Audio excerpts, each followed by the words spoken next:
A millionaire lady went to help and was shocked when a poor hungry girl was crying on a bench. The rain fell mercilessly on the George Washington Bridge as Elizabeth Morgan's hands trembled on the steering wheel.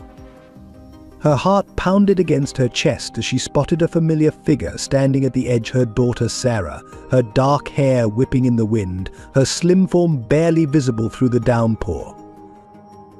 "Please, no," Elizabeth whispered, abandoning her car in the middle of the road. The blaring horns of other vehicles faded into background noise as she ran towards her daughter. "Sarah." Sarah turned slightly, her face streaked with tears or rain, Elizabeth couldn't tell which. In her hand she clutched a worn leather journal, its pages fluttering in the bitter wind. "Mom, stay back," Sarah called out, her voice breaking. "You don't understand. They'll kill us all if I don't do this." Elizabeth took another step forward, her designer clothes now soaked through. "Whatever it is, we can face it together. Please think of Amy. She needs her mother." At the mention of her 3-year-old daughter, Sarah's face crumpled. "That's exactly why I have to do this. They'll never stop hunting us, Mom. Dad tried to stop them, and look what happened to him." A flash of lightning illuminated Sarah's face, revealing a fresh bruise on her cheek. Elizabeth's stomach churned as she realized what her daughter must have endured. "5 minutes," Elizabeth pleaded. "Give me 5 minutes to understand. You owe me that much." Sarah hesitated, glancing down at the churning waters below.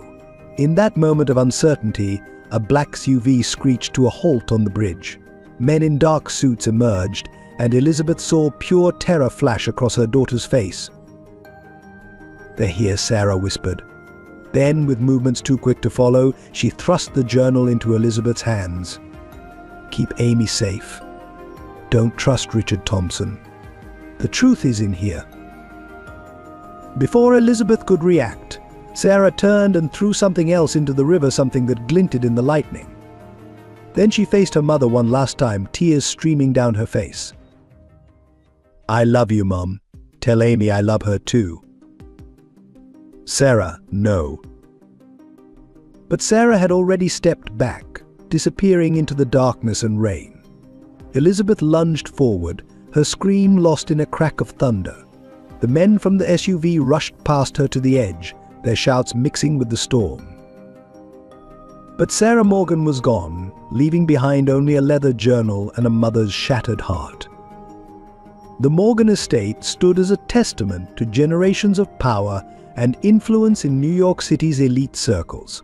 Nestled in the prestigious Upper East Side, the limestone mansion had witnessed both the family's greatest triumphs and deepest tragedies. The Morgan name had long been associated with old money, political connections, and philanthropic endeavors, but beneath the polished exterior lay a history stained with secrets and loss. Jonathan Morgan, the family patriarch, had built his legacy in corporate law, representing some of the city's most powerful institutions. His marriage to Elizabeth Pierce, daughter of a prominent judge, seemed to cement the Morgan family's position in high society. Their only daughter, Sarah, was born into a world of privilege and promise, yet the weight of family expectations would eventually contribute to the family's undoing.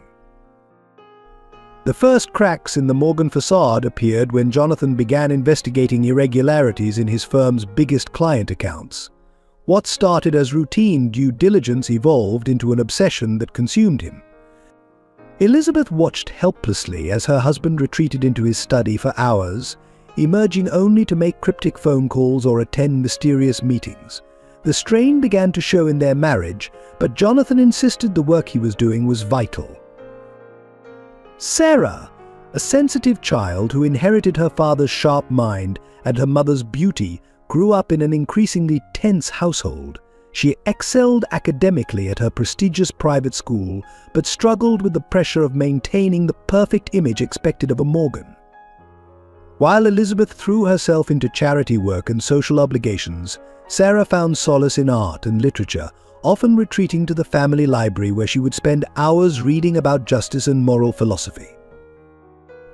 The summer before Sarah's senior year of high school, everything changed. Jonathan uncovered something in his investigation, something that made him increase security at the mansion and install panic rooms. Elizabeth noticed him transferring large sums of money to offshore accounts, but whenever she questioned him, he would simply say, "It's for protection, my dear. For all of us." Then came the accident, or what was officially ruled an accident. Jonathan's car veered off a mountain road during a business trip to Vermont. The vehicle was found burned beyond recognition, with Jonathan's body inside. The official report cited brake failure, but Elizabeth never believed it. The timing was too convenient, coming just days after Jonathan had announced his intention to present evidence of corporate corruption to the Securities and Exchange Commission. Sarah, 18 at the time, was devastated. She withdrew from her college applications and began spending time with a new crowd of activists and journalists who shared her growing interest in corporate accountability. Elizabeth worried, but told herself it was just her daughter's way of grieving. She couldn't have known that Sarah was actually following in her father's footsteps, pulling at threads that would eventually unravel their entire world. The Morgan wealth, while substantial, came with invisible strings. Every charity board Elizabeth sat on, every social connection she maintained, seemed to have hidden implications she was only beginning to understand. The family's influence had been built not just on legal work, but on knowing when to look the other way, a tradition Jonathan had tried to break, with fatal consequences. When Sarah announced her pregnancy at 22, unmarried and unwilling to name the father, it caused a scandal in their social circles. Elizabeth, still grieving Jonathan and struggling to maintain the family's position, reacted poorly. Words were said that couldn't be taken back, and the rift between mother and daughter deepened. Elizabeth would spend years regretting her initial reaction, especially after Sarah's disappearance left her to raise young Amy alone. Now, 15 years later, the Morgan mansion stood as a hollow reminder of former glory. Elizabeth had maintained the property meticulously, as if keeping the physical structure perfect could somehow make up for the broken family within. Every room held memories. Sarah's art still hung in the gallery, Jonathan's books still lined the library shelves, and Amy's nursery remained untouched, frozen in time like a museum exhibit of what might have been. The Morgan name still commanded respect in certain circles, but those who knew the family's history spoke of it as a modern tragedy, a cautionary tale of power, corruption, and the price of standing against the tide. Yet beneath the whispers and speculation, a storm was brewing that would shake the very foundations of the Morgan legacy, bringing long-buried truths to light.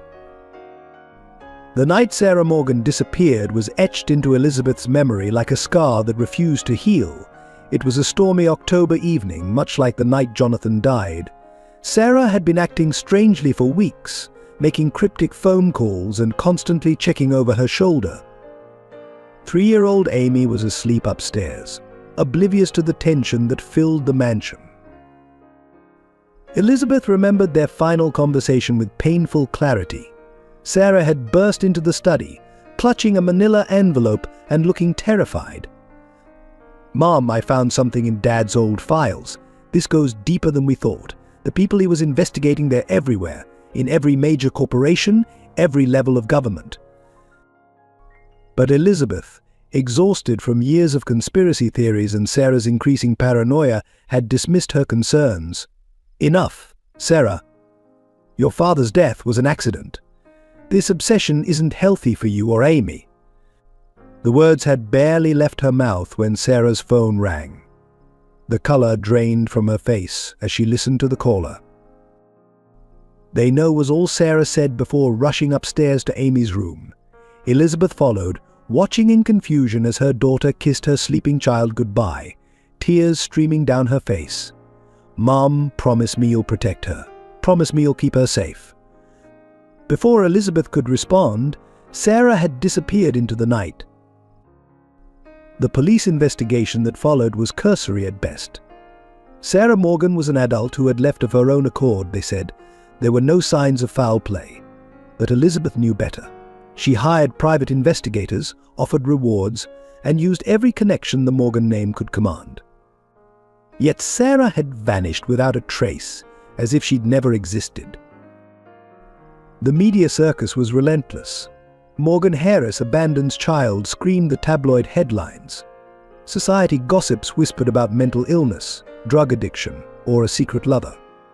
Elizabeth weathered it all, focusing solely on protecting Amy from the speculation and cruel rumors about her mother.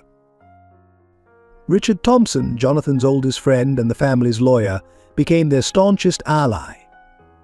He helped manage the press, dealt with legal matters, and seemed genuinely concerned about Sarah's whereabouts. Yet sometimes Elizabeth caught him studying Amy with an odd expression, as if he knew something he couldn't share. Years passed, and the investigation files grew thick with dead ends and false leads. Elizabeth kept everything, every newspaper clipping, every private investigator's report, every potential sighting. She created a timeline on her study wall, connecting events with red string like a detective in a crime novel.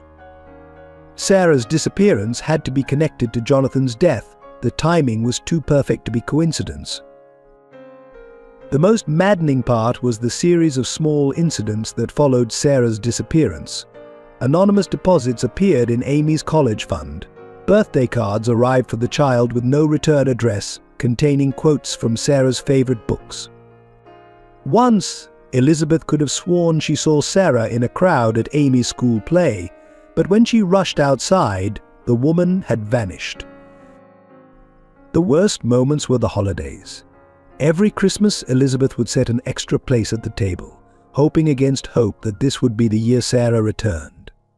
Amy grew up asking questions that Elizabeth couldn't answer. Why did Mommy leave? Didn't she love me? Will she ever come back? Elizabeth's search became more than just a mother's quest to find her daughter. It became an obsession with uncovering the truth about what had happened to both Sarah and Jonathan. She began to notice patterns: other whistleblowers who had died in accidents, other families torn apart by mysterious disappearances. The more she dug, the more convinced she became that Sarah had stumbled onto something massive, something deadly. Now, 15 years later, Elizabeth still jumped every time the phone rang, still scrutinized every dark-haired woman who passed the mansion. The study remained exactly as it had been the night Sarah disappeared, the manila envelope's contents scattered across the desk, waiting for answers that seemed destined never to come. Elizabeth Morgan's quest to find her daughter transformed her from a society matron into a woman obsessed with uncovering the truth. Her daily routine became a meticulous investigation, starting each morning by checking news alerts, police reports, and reaching out to her network of private investigators scattered across the country. The Morgan Mansion's West Wing became her command center. Walls once adorned with priceless artwork now displayed timelines, photographs, and newspaper clippings. She hired former FBI agents, consulted with psychics though she never truly believed them, and spent countless nights poring over Jonathan's old case files, searching for connections she might have missed. Her social circle gradually shrank as she withdrew from charity boards and gala events. The whispers followed her whenever she ventured out. Poor Elizabeth, she's never been the same since Sarah left. Some friends tried to convince her to move on, suggesting that Sarah had chosen to disappear. But they didn't understand the evidence Elizabeth had gathered: the pattern of suspicious deaths surrounding Jonathan's last case, the mysterious phone calls that preceded Sarah's disappearance. Richard Thompson remained her most steadfast supporter, though even he occasionally suggested she consider scaling back her search. "You have Amy to think about," he would remind her gently. "Sarah wouldn't want you to sacrifice everything." But Elizabeth couldn't stop. Every dead end only strengthened her resolve. The investigation consumed her fortune as steadily as it consumed her life. She sold her vacation homes, her jewelry, even some of her most precious artworks to fund the search. The only thing she refused to part with were items connected to Sarah: her daughter's art supplies, her journals, the half-finished canvas still standing in Sarah's studio. The breakthrough moments were the hardest, those tantalizing clues that seemed to promise answers but led nowhere. A waitress in Seattle who matched Sarah's description. a woman using Sarah's old college nickname in Boston. A painting signed SM in a Chicago gallery. Elizabeth flew across the country countless times, only to face disappointment after disappointment. Amy grew up watching her grandmother's relentless pursuit of the truth. Elizabeth tried to shield her granddaughter from the darker aspects of the investigation, but Amy absorbed everything. But she would sneak into the West Wing at night, studying the photographs and documents, trying to piece together the mystery of her mother's disappearance. The most heart-wrenching moments came when Elizabeth discovered small signs that Sarah might be watching them from afar. A donation to Amy's school in the exact amount needed for a class trip. A rare book from Sarah's childhood reading list appearing mysteriously on Amy's birthday. These breadcrumbs kept Elizabeth's hope alive, even as they tormented her with their implications. Each year on the anniversary of Sarah's disappearance, Elizabeth would hold a press conference, releasing new details and pleading for information. The media attendance dwindled over the years, but she persisted. She knew that somewhere Sarah might be watching, might see that her mother had never given up on her. But Elizabeth's health began to suffer from the stress and sleepless nights. Her doctor warned her about the toll the investigation was taking, but she couldn't rest. "I failed her once," she would say. "I dismissed her fears about Jonathan's death. I won't fail her again." The investigation changed Elizabeth fundamentally. The polished socialite was replaced by a woman who trusted no one completely, who saw connections and conspiracies in the smallest details. Yet it also gave her a purpose, a reason to keep going when grief threatened to overwhelm her. As Amy approached the age Sarah had been when she disappeared, Elizabeth's search took on new urgency. The physical resemblance between mother and daughter was striking, and sometimes Elizabeth would catch herself staring at Amy, seeing shadows of Sarah in her movements, her expressions, her fierce determination. 15 years of searching had taught Elizabeth one certainty: Sarah's disappearance was no accident. It was part of something larger, something that had claimed Jonathan's life and continued to cast a shadow over their family. And until she uncovered the truth, she would never stop looking for her daughter. At 18, Amy Morgan lived a life far removed from her privileged heritage. She worked as a waitress at Joe's Diner in a small town outside Seattle, sharing a cramped apartment above a laundromat with her adoptive mother, Grace. The golden locket around her neck, her only link to her birth family, felt especially heavy during the quiet moments between serving coffee and clearing tables. Unlike the carefully curated image maintained by the Morgan family, Amy's world was one of practical concerns and modest dreams. Her uniform was second-hand, her textbooks were borrowed, and her college fund consisted of tips saved in a coffee can. Yet there was a quiet dignity in her bearing that hinted at her true lineage, though she knew nothing of it. Grace had been kind but distant, moving them from town to town throughout Amy's childhood. For work, she would say, though Amy eventually recognized the pattern of running, they never stayed anywhere long enough to form real connections. No close friends, no long-term relationships, no roots, just endless diners, motels, and midnight departures. The questions about her birth family came early and often, but Grace's answers remained vague. "Your mother loved you very much," she would say, "but she had to go away to keep you safe." The only concrete piece of Amy's past was the locket gold, with intricate engravings and the initials M inside.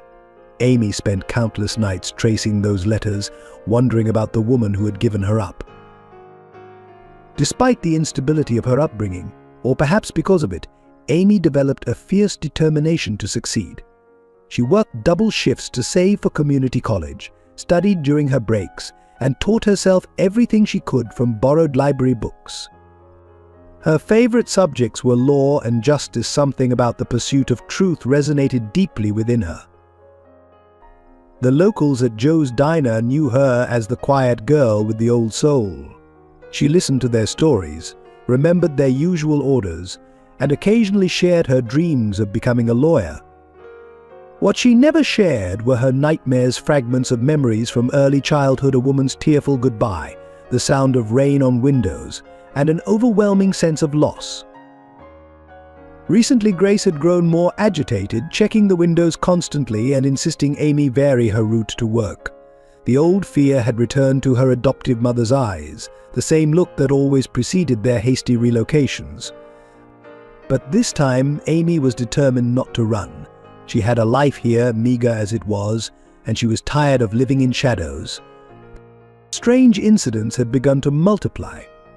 A man in an expensive suit asking questions about her at the diner. A black car following her home one night. Anonymous letters containing newspaper clippings about the Morgan family. Amy kept these developments from Grace, not wanting to trigger another midnight flight, but she felt the net of her past drawing closer.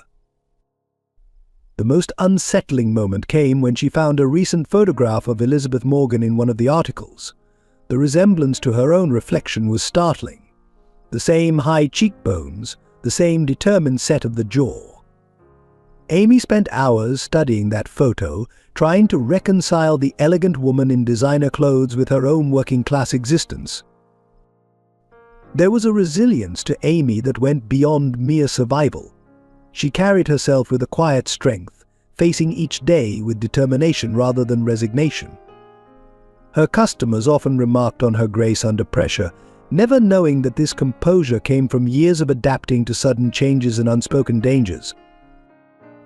In quiet moments, Amy would sit by her apartment window, watching the world pass by on the street below.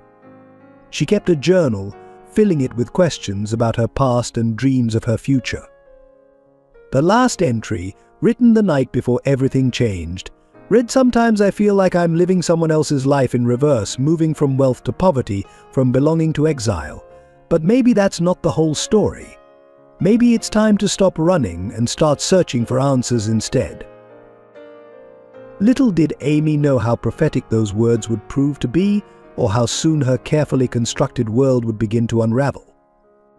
The rain fell steadily over Central Park as Elizabeth Morgan walked her usual path, black umbrella sheltering her from the downpour. This daily ritual had become her anchor over the 15 years since Sarah's disappearance. Today, however, something stopped her, a solitary figure huddled on a park bench, soaked to the skin.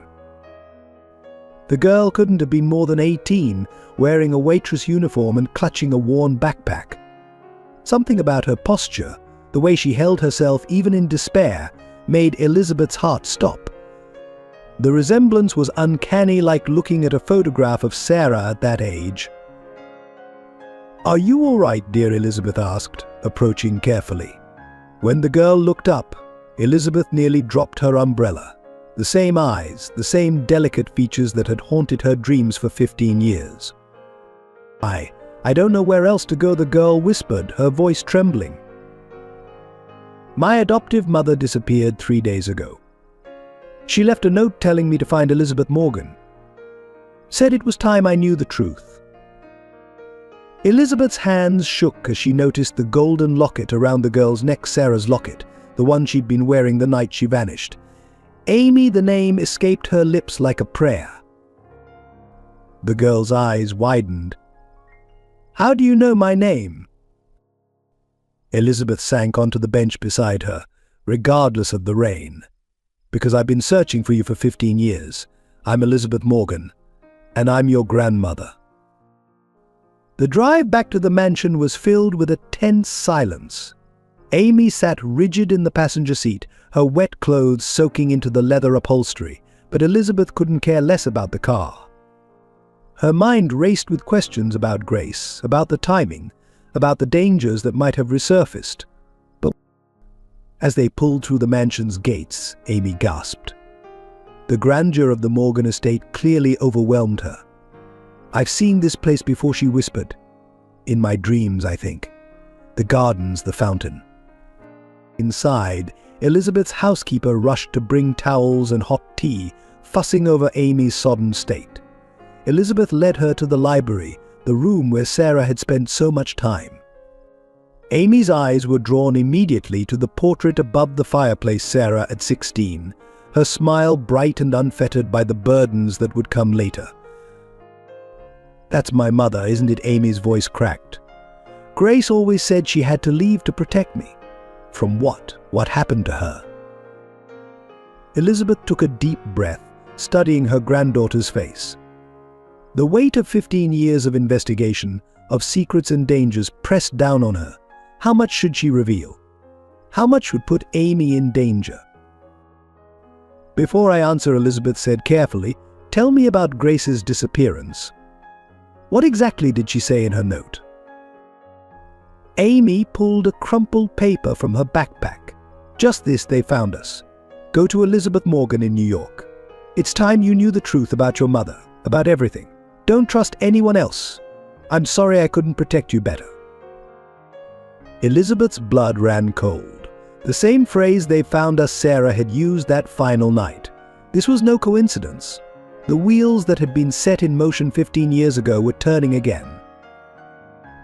"Amy," Elizabeth said gently, "what I'm about to tell you will sound impossible, but I need you to listen carefully, because your life may depend on understanding what happened to your mother and why she had to leave you behind." Just then, the library phone rang, making them both jump. Elizabeth answered, her face paling as she listened. "Are you sure?" she whispered into the receiver. "After all this time?" When she hung up, her hands were shaking. "That was one of my investigators. They found evidence that your mother might still be alive. And if that's true, she's in terrible danger." Amy stood, her tea forgotten.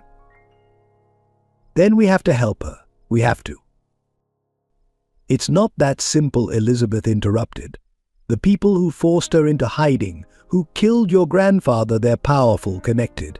They'll be watching us now that you've come here." A sound from the hallway made them both freeze. Footsteps, too heavy to be the housekeeper's. Elizabeth moved quickly, pressing a hidden panel beside the fireplace. A door swung silently open. Inside, quickly, she whispered to Amy, "Whatever happens, whatever you hear, don't make a sound. I'll come back for you when it's safe." As the panel closed behind Amy, the library door opened.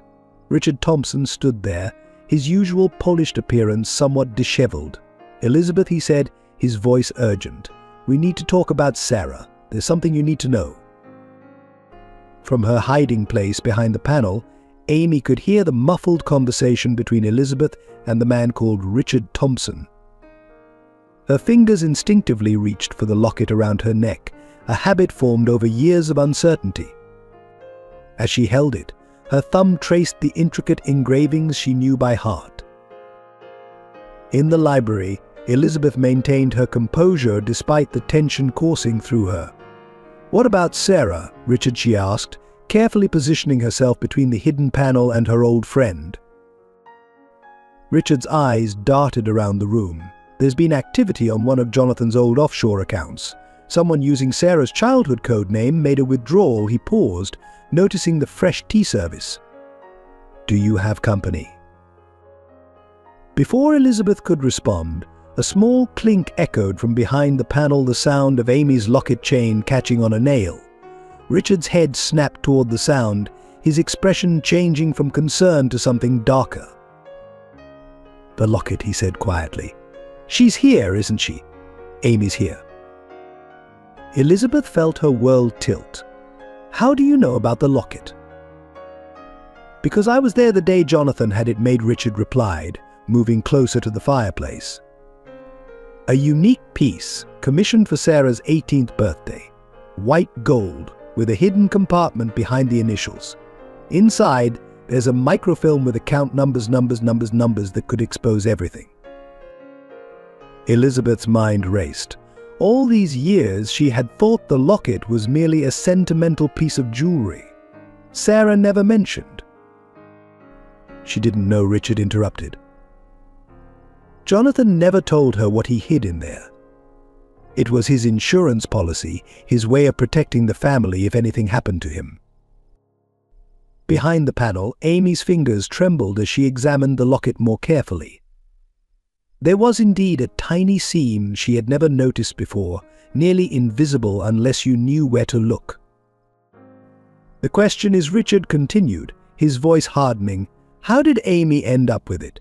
Sarah was wearing it the night she disappeared. He moved suddenly, pressing the hidden panel mechanism before Elizabeth could stop him. The panel swung open to reveal Amy clutching the locket, her eyes wide with fear.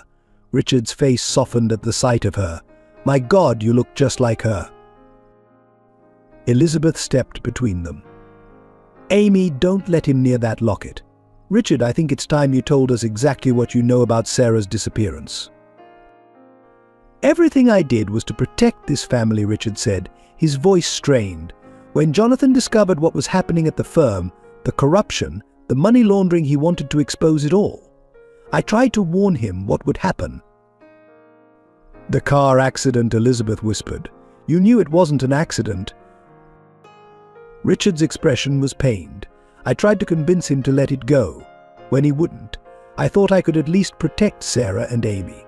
I helped Sarah disappear, set her up with a new identity. Grace, she was one of our most trusted operatives." Amy stepped out from behind the panel, anger overriding her fear. "Grace? She was part of this. All those years of running, of hiding. They were necessary to keep you alive," Richard finished. "But now the organization knows you're here. They'll come for the locket, for the evidence it contains." Elizabeth moved to the desk, pulling out Jonathan's old journal. All this time, the answers were right here. Hidden in plain sight, she opened it to a page marked with a faded photograph, Sarah wearing the locket on her birthday, Jonathan beaming beside her. "The organization has eyes everywhere," Richard warned. "Banks, police, government. Once they know you have the locket."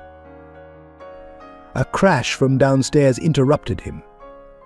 Heavy footsteps echoed through the mansion. Richard's face went pale. "They're here. We need to move now." Elizabeth grabbed Amy's hand, pulling her toward another hidden door behind a bookshelf. "The tunnels," she said. "Jonathan had them built during the Cold War. They lead to a safe house 3 blocks away." As they hurried through the passage, Amy clutched the locket that had suddenly become so much more than a connection to her mother. It was the key to understanding everything: her grandfather's death, her mother's disappearance, her own life of hiding. Behind them, they could hear Richard calling out to someone, his words echoing ominously, "They're not here. The house is empty." Elizabeth squeezed Amy's hand in the darkness. "Your grandfather was a good man," she whispered. "He tried to fight the corruption, to expose the truth. Now it's up to us to finish what he started." The locket felt warm against Amy's skin, its secrets finally beginning to unfold. Through the darkness, through the fear, one thought kept her moving forward. Somewhere out there, her mother was alive, waiting to be found. The tunnels beneath the Morgan mansion were a maze of cold concrete and dim emergency lights. Elizabeth led Amy through the narrow passages with practiced ease, their footsteps echoing off the damp walls. Behind them, the sounds of pursuit grew fainter, but the tension remained palpable. "Stop," Amy whispered suddenly, pulling her grandmother to a halt. "We can't just keep running. Richard knows something about my mother, about everything. We need answers." Elizabeth turned to face her granddaughter, seeing Sarah's determination in her eyes. "Amy, it's not safe. Richard may have helped Sarah once, but his loyalties are complicated. We can't trust." "Trust me," Richard's voice echoed through the tunnel, making them both jump. He stood a few yards away, hands raised to show he was unarmed. "I sent the others in the wrong direction, but we don't have much time." "Why should we believe you?" Amy demanded, her hand clutching the locket. "You've been part of this conspiracy all along." Richard's face showed genuine pain. "Because I loved your mother like a daughter. Everything I did was to protect her, to protect both of you." He took a step forward, then stopped as Elizabeth moved protectively in front of Amy. "The night Sarah disappeared," he continued, "she came to me with evidence. Documents proving that some of the country's most powerful people were involved in a massive fraud scheme. The same people who had Jonathan killed. I helped her vanish because it was the only way to keep her alive." "But why separate her from Amy?" Elizabeth's voice cracked with 15 years of pain. "Why put them through that?" Because they were watching you, Elizabeth. Every move, every contact. If Sarah had taken Amy, they would have found them both. At least this way he trailed off as footsteps echoed from a connecting tunnel. But they're coming back, he hissed. Listen carefully, the locket contains account numbers, offshore holdings that could expose everything. That's why they're here. They'll kill to get it. Amy's fingers traced the seam of the locket. Then why didn't they kill my mother? Why just make her disappear? Because she has more evidence, Richard explained quickly. Documents, recordings, insurance against them harming you or Elizabeth. But now they're desperate. Things are changing within the organization, and the old safeguards don't matter anymore. The footsteps grew closer. Richard pulled out a key card and pressed it into Elizabeth's hand. Safe deposit box at First National, under the name Pierce. Sarah's evidence is there, but be careful, they're watching the bank. Why are you helping us now? Elizabeth demanded, even as she pocketed the key. Because Sarah trusted me with Amy's safety and I failed her. Grace was supposed to keep Amy hidden until it was safe, but something went wrong. Now they know about the locket, and everything's falling apart. A shout echoed through the tunnels. Richard pushed them toward a side passage. Go. Take the third right, then up the ladder. It leads to the old groundskeeper's cottage. I'll hold them off. Richard. Elizabeth hesitated. If you're lying... I know, he said grimly. But right now, I'm the only chance you've got. They ran, following his directions, the sound of confrontation erupting behind them. Amy's mind whirled with questions. The locket bounced against her chest with each step, its secret suddenly burning to be revealed. They emerged in a derelict cottage on the edge of the Morgan estate. Through a dusty window, they could see lights moving in the main house, figures searching the grounds. What now? Amy asked, breathless from their escape. Elizabeth checked her watch, her expression determined.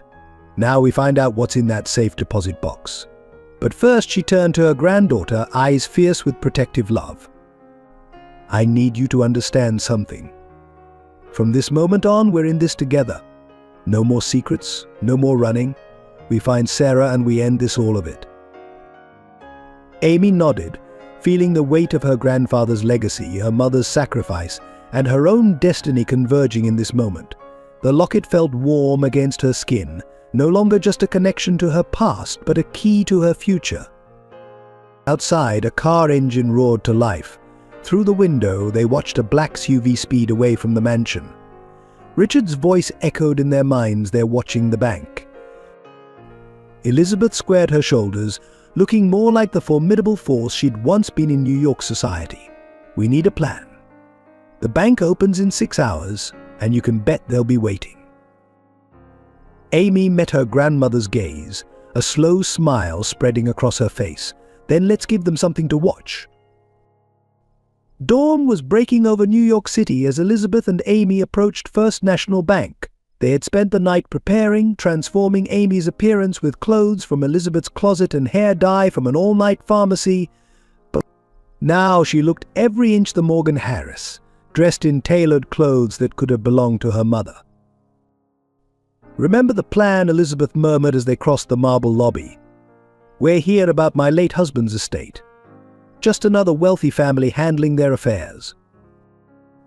The bank manager recognized Elizabeth immediately, greeting her with practiced deference. Mrs. Morgan, what an unexpected pleasure. And this is... My granddaughter, Elizabeth replied smoothly. We're reviewing some of Jonathan's old accounts.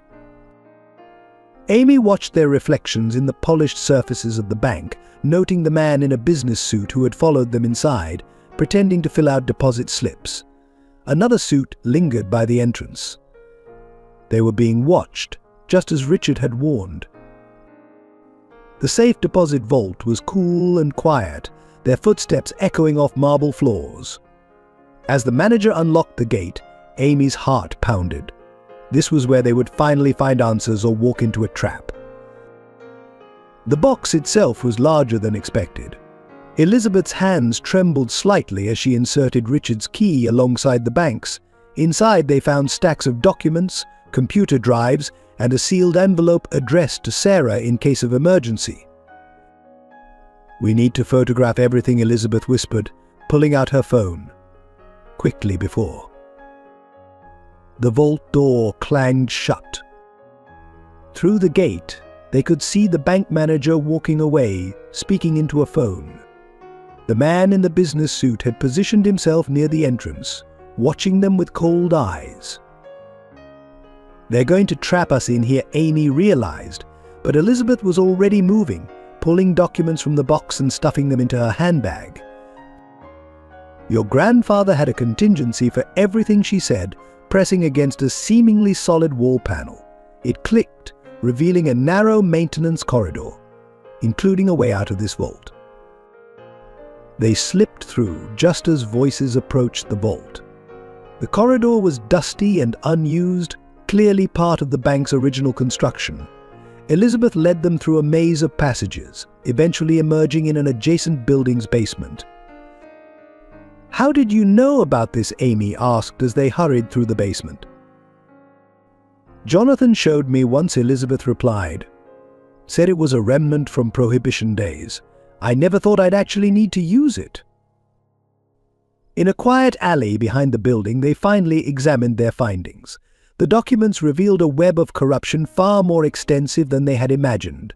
Corporate fraud, political bribes, blackmail, all meticulously documented by Jonathan Morgan. But it was the letter to Sarah that held their attention. Inside, they found a handwritten note. "My dearest daughter, if you're reading this, then my worst fears have come true. The organization I've been investigating goes deeper than anyone suspects. They've infiltrated every level of power in this country. I've gathered evidence, but more importantly, I've found allies, people within the organization who want to bring it down. Richard Thompson is one of them. Trust him, but carefully. He can help you access the full evidence cache hidden where they'd never think to look, the old family mausoleum. The code is your birthday. I'm sorry for the burden I've placed on you. Know that everything I've done was to create a better world for you and any children you might have. All my love. Dad." Amy watched her grandmother's face as she read the letter, seeing years of suspicion and doubt transform into understanding. He knew, Elizabeth whispered. He knew they were coming for him, and he still fought them. "And now we know where to find the rest of his evidence," Amy added, her mind already racing ahead. "The mausoleum will be watched," Elizabeth finished. "They've probably been watching it for years, waiting for someone to try accessing it." She carefully folded the letter, tucking it away with the other documents. "But they don't know what we know now. Your grandfather left us a roadmap, not just to the evidence, but to the allies who can help us expose everything." Amy touched the locket at her throat, thinking of her mother out there somewhere fighting this same battle. "Then what are we waiting for?" Elizabeth smiled, a fierce light in her eyes. "First, we need to make a few calls. If Jonathan had allies inside the organization 15 years ago, some of them must still be there. And Richard, whatever his true motives, just proved he's willing to help us." They emerged onto a busy street, blending into the morning crowd. Behind them, sirens approached the bank. Ahead lay the beginning of their real mission, not just finding Sarah, but finishing what Jonathan Morgan had started, exposing the corruption that had torn their family apart. The Morgan mansion stood silent in the gathering dusk as Elizabeth and Amy approached through the back gardens. They had spent the day making contact with Jonathan's old allies, each conversation adding pieces to the puzzle of corruption and betrayal. Now, as shadows lengthened across the manicured lawns, both women felt the weight of what they had discovered. "Something's wrong," Elizabeth said suddenly, stopping at the garden gate. The security lights hadn't activated despite the darkness, and the usual soft glow from the kitchen windows was absent. Amy tensed beside her, instinctively reaching for the locket that held so many secrets. A crash echoed from inside the mansion, followed by the sound of splintering wood. Through the library windows they could see flashlight beams dancing across the walls. Dark figures moved purposefully through the house, methodically searching each room. "They're looking for the rest of Jonathan's files," Elizabeth whispered, pulling Amy behind a thick hedge. "They must think we found something at the bank." The invasion of her childhood home struck Elizabeth like a physical blow. Every room those men violated held precious memories: Sarah's first steps in the living room, family Christmases in the great hall, quiet evenings in the library with Jonathan. Now strangers were tearing it all apart. Amy gripped her grandmother's hand. "We can't let them find the study.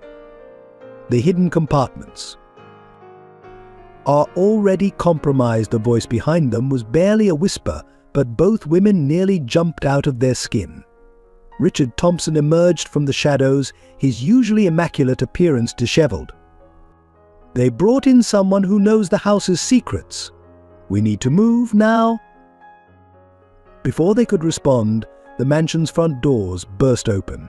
A tall figure strode out onto the portico, his voice carrying clearly through the evening air. "The study's been cleaned out. Recently, they knew we were coming." Elizabeth's blood ran cold. She recognized that voice: William Carter, chairman of the board at Jonathan's old firm. A man who had attended their wedding, who had bounced Sarah on his knee as a child. A man who had apparently been part of the conspiracy all along. "Spread out," Carter commanded. "They'll be watching. The girl has the locket, and now they have whatever was in that safe deposit box. Find them." Flashlight beams began sweeping the gardens. Richard grabbed both women's arms, pulling them toward the old groundskeeper's cottage. "There's another way out through the cellars. We can." A shout went up from near the house. "Over there, by the hedges." The night erupted in chaos. Elizabeth found herself running, her designer shoes completely impractical for flight across the uneven garden. Amy kept pace beside her, younger and faster, but unwilling to leave her grandmother behind. Richard brought up the rear, occasionally glancing back at their pursuers. They reached the cottage just as the first shots rang out, bullets thudding into the wooden walls. Richard shoved them inside, slamming the door and quickly barricading it with an old dresser. "The cellar entrance is hidden under that rug," he gasped, already moving to pull it aside. "It connects to the old Prohibition tunnels. We can." The windows exploded inward as smoke grenades bounced across the floor. Thick, acrid smoke began filling the small space. Through watering eyes, Elizabeth saw Amy stumbling toward her, coughing violently. "Hold your breath," Richard shouted, finally exposing the trapdoor. He yanked it open just as the cottage door began splintering under heavy blows. Elizabeth pushed Amy toward the opening. "Go. I'll be right behind you." The last thing she saw before the smoke completely obscured her vision was Amy disappearing into the darkness below, the locket glinting at her throat.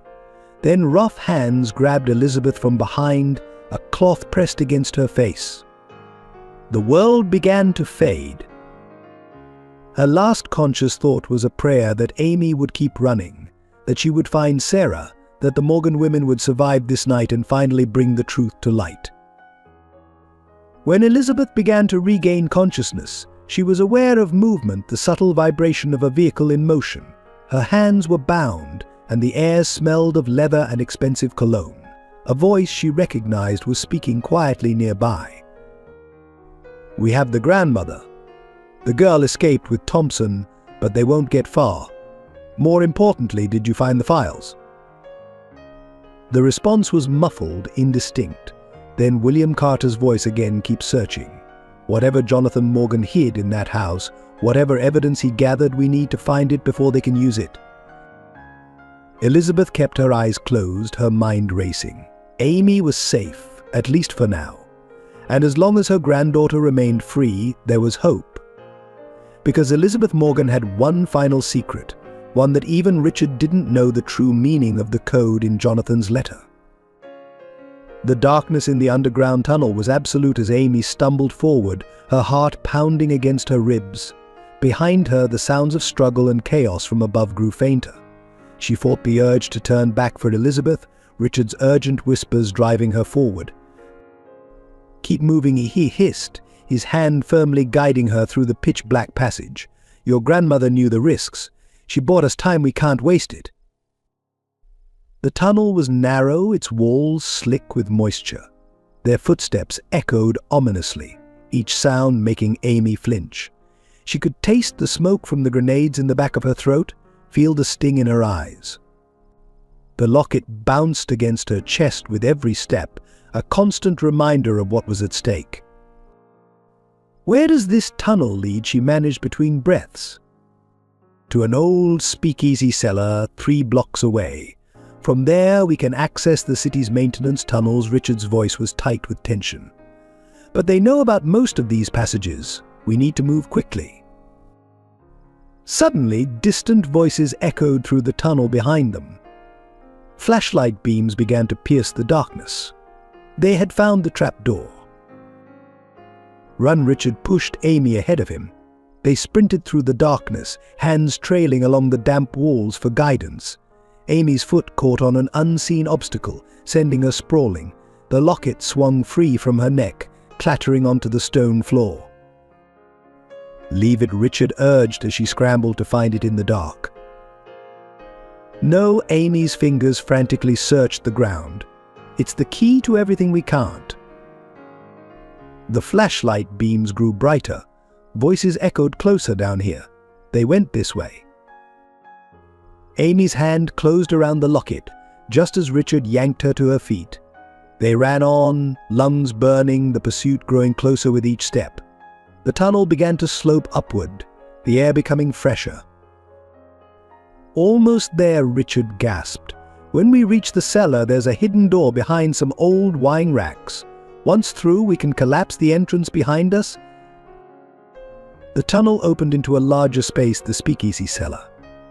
Moonlight filtered through grimy windows near the ceiling, illuminating rows of dusty wine racks and abandoned barrels. Richard immediately began pushing against one of the racks, revealing a dark opening beyond. The voices were almost upon them. Amy could hear their pursuers' labored breathing, the scrape of their shoes on stone. "Get in," Richard commanded, shoving her through the opening. "Help me with this beam, we need to bring down the entrance." Together, they strained against a heavy wooden support beam. Behind them, the first flashlight beam swept into the cellar. A shout went up there. The beam gave way with a grinding sound. Richard shoved Amy backward as the ceiling began to collapse, dust and debris cascading down to seal the opening. Through the chaos, Amy caught a glimpse of Richard still on the other side, facing their pursuers. "Run, Amy," he shouted as the last stones fell. "Find Judge Catherine Hayes. She'll know what to do." Then the wall of debris cut off all sound from the other side. Amy stood in the new tunnel, alone in the darkness, tears cutting tracks through the dust on her face. Her hand clutched the locket, its edges pressing painfully into her palm. She couldn't stay here. Richard had sacrificed himself to buy her time, just as Elizabeth had. She had to keep moving, had to find this Judge Hayes, had to uncover the truth that had cost her family so much. The new tunnel was older, clearly part of the city's original underground infrastructure. Water dripped somewhere in the darkness, and the air was thick with decades of abandonment. Amy forced herself to move forward, counting her steps to keep panic at bay. 15 years of running had prepared her for this moment, though she hadn't known it. All those midnight moves with grace, all those lessons in staying invisible, they had been training for exactly this kind of situation. She was a Morgan, and Morgans didn't break under pressure. After what felt like hours, Amy found a maintenance ladder leading upward. With trembling arms, she climbed, eventually emerging through a manhole into a quiet alley. The night air had never tasted sweeter. She didn't recognize this part of the city, but she could see the lights of Times Square in the distance. Somewhere in this concrete maze was Judge Catherine Hayes, whoever she was. And somehow Amy had to find her before Carter's men found Amy. Her fingers traced the seam of the locket, feeling the hidden compartment that contained so many secrets. "I'm coming, Mum," she whispered into the night. "Just hold on. We're going to fix everything."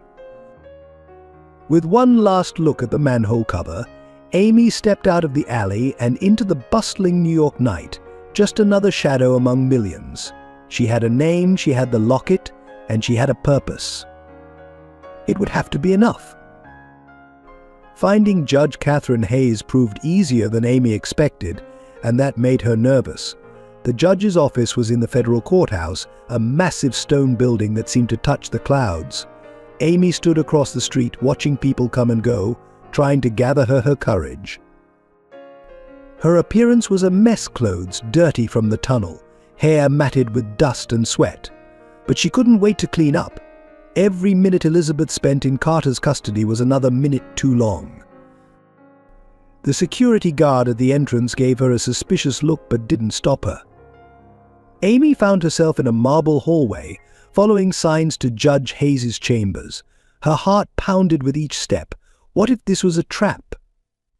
What if Richard had sent her into another ambush?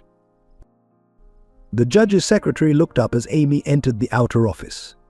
"Can I help you?" "I need to see Judge Hayes. It's about Jonathan Morgan."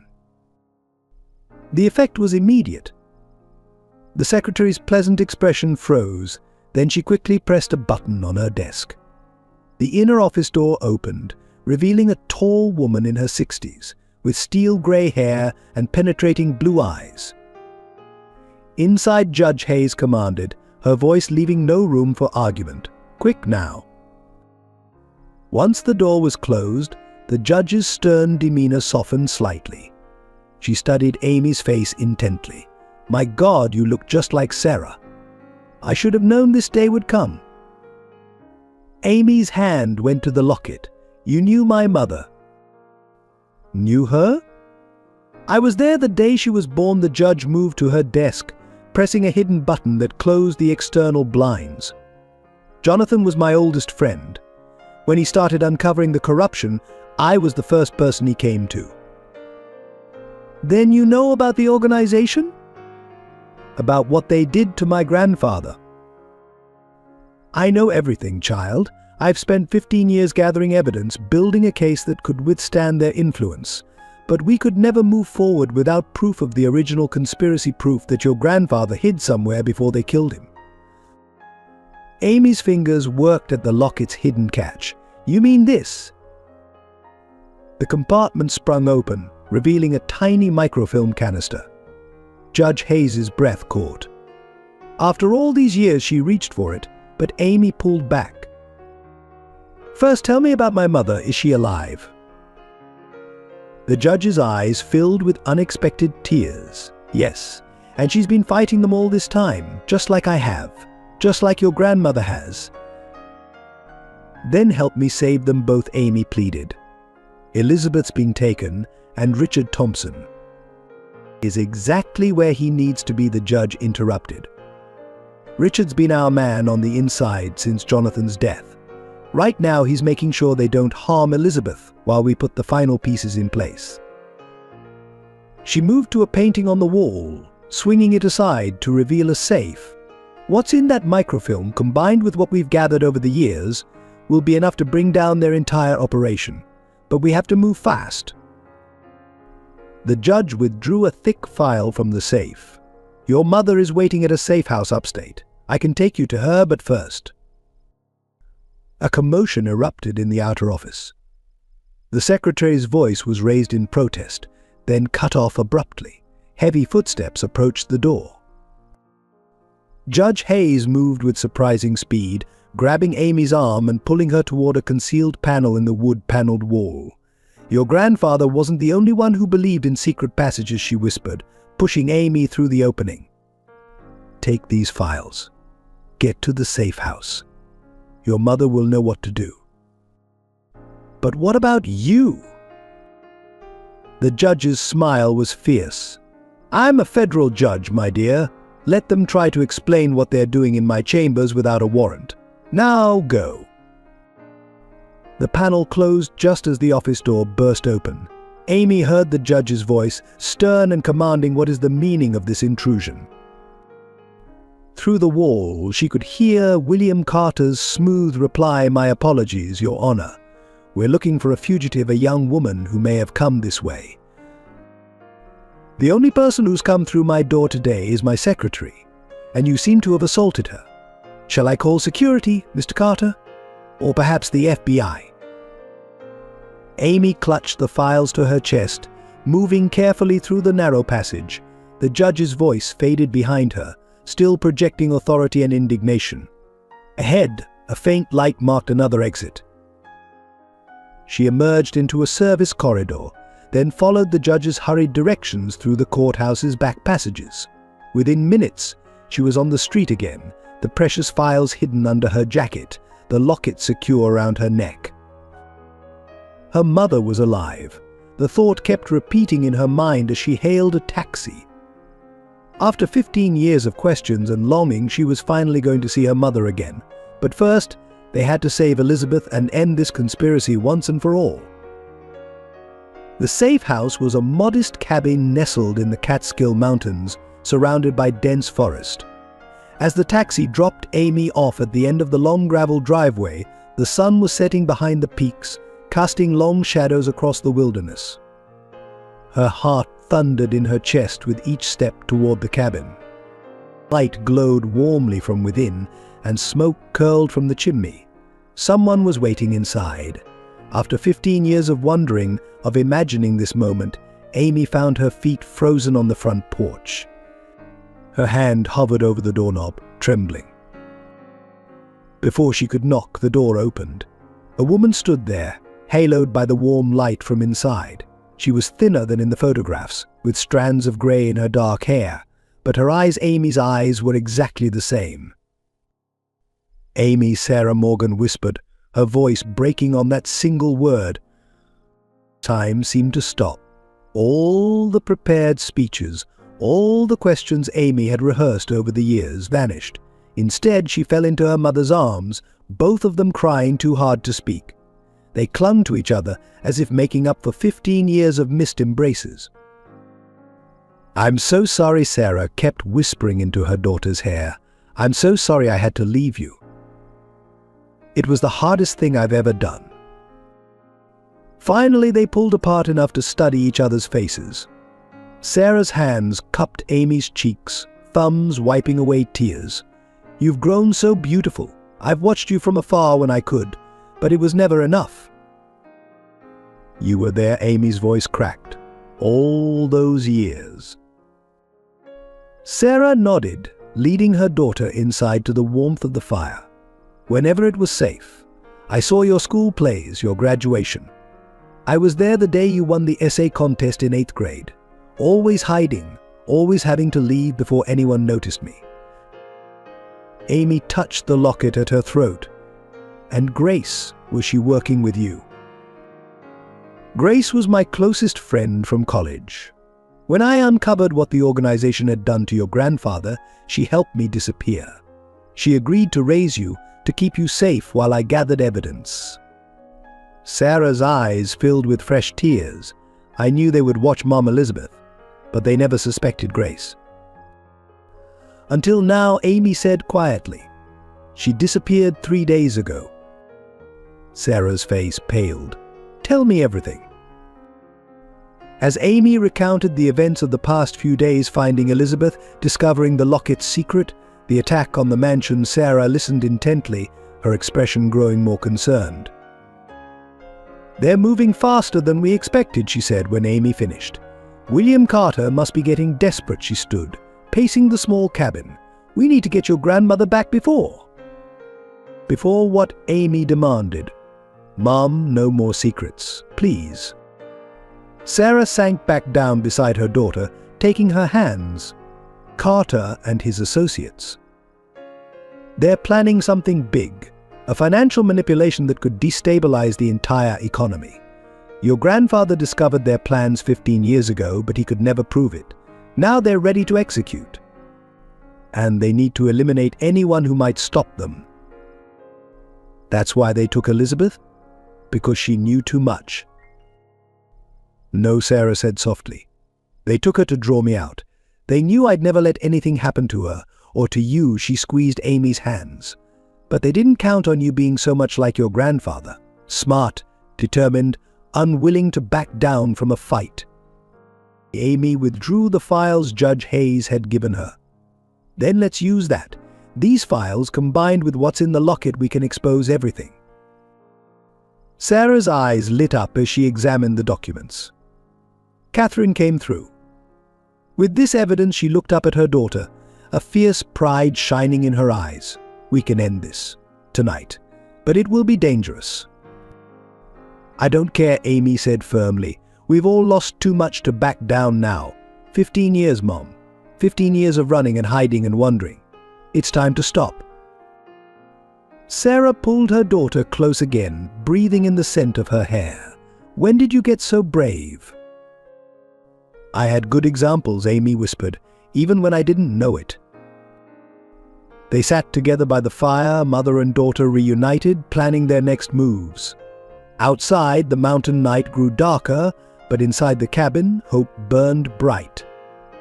They would save Elizabeth, expose the truth, and finally reclaim their lives from the shadows that had kept them apart for so long.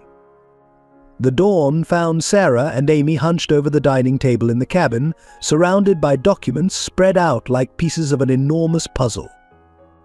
The locket's microfilm, now carefully projected onto a white wall, revealed a complex web of offshore accounts, shell companies, and damning correspondence that tied everything together. Look at this, Sarah pointed to a series of transactions.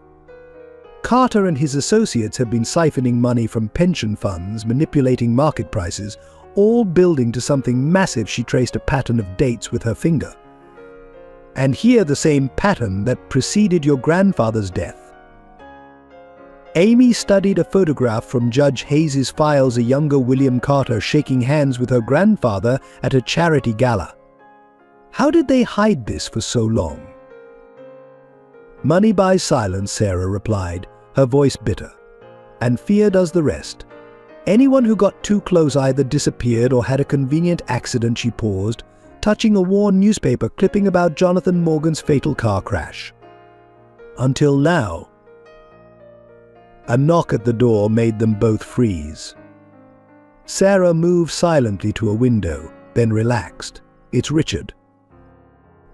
Richard Thompson entered, looking exhausted but determined. His usually impeccable suit was wrinkled, and a fresh cut marked his cheek. Elizabeth's being held at Carter's estate in the Hamptons, he reported without preamble. They're keeping her comfortable, but that won't last. Carter's getting impatient. Did you get what we needed? Sarah asked. Richard pulled a USB drive from his pocket. Names, dates, account numbers, everything Carter's been planning. He trusts me completely now, thinks I helped him capture Elizabeth. He turned to Amy, his expression pained. I'm sorry I couldn't prevent her capture, but it gave me the access we needed.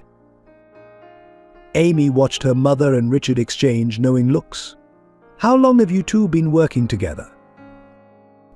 Since the night I disappeared, Sarah admitted. Richard was the only one who believed me about the corruption. He's been our man on the inside ever since, feeding us information, helping us stay ahead of them. At a terrible cost, Richard added quietly. I've had to watch them hurt people, destroy lives, all while pretending to be loyal. The things I've seen. He shook his head. They spent the next hours combining Richard's new intelligence with their existing evidence. A clear picture emerged. Carter and his associates had spent decades building a financial house of cards, one that would collapse catastrophically, but not before they extracted billions in profit, leaving thousands of innocent people destitute. The timing's critical, Richard explained, pointing to a calendar. They're planning to trigger the collapse next week, during the Federal Reserve meeting. Once it starts, there's no stopping it. Sarah's face was grim. Then we have 6 days to save Elizabeth and expose everything. She turned to her daughter. Amy, you should stay here where it's safe. Richard and I can. No, Amy's voice was firm. I'm not hiding anymore. This is my fight too for Grandpa, For Elizabeth, for all the years they stole from us, she touched the locket at her throat. Besides, I'm the only one Carter doesn't know is coming. I'm your best chance at getting inside that estate. Pride and fear warred on Sarah's face. You're so much like your grandfather, she whispered. He never backed down either. Richard cleared his throat. There's something else you both need to know. Carter, he's not just another corrupt businessman, he's Emily's biological father. The revelation hit like a physical blow. Sarah sank into a chair, her face pale. What? Jonathan discovered it just before he died. That's why Carter let you disappear instead of having you killed. He couldn't bring himself to murder his own daughter. But now, with everything at stake... Richard let the implication hang in the air. Amy watched her mother process this news, seeing the shock and betrayal play across her face. Mom? Sarah straightened, her expression hardening. It doesn't change anything. He's still the man who killed my father, my real father. The man who forced me to abandon my daughter. Whatever blood we share, he destroyed any claim to family long ago. They returned to their planning with renewed intensity. Amy suggested using the upcoming Hamptons charity gala as their way into Carter's estate. Sarah and Richard worked out the security details, creating contingencies for every possible scenario.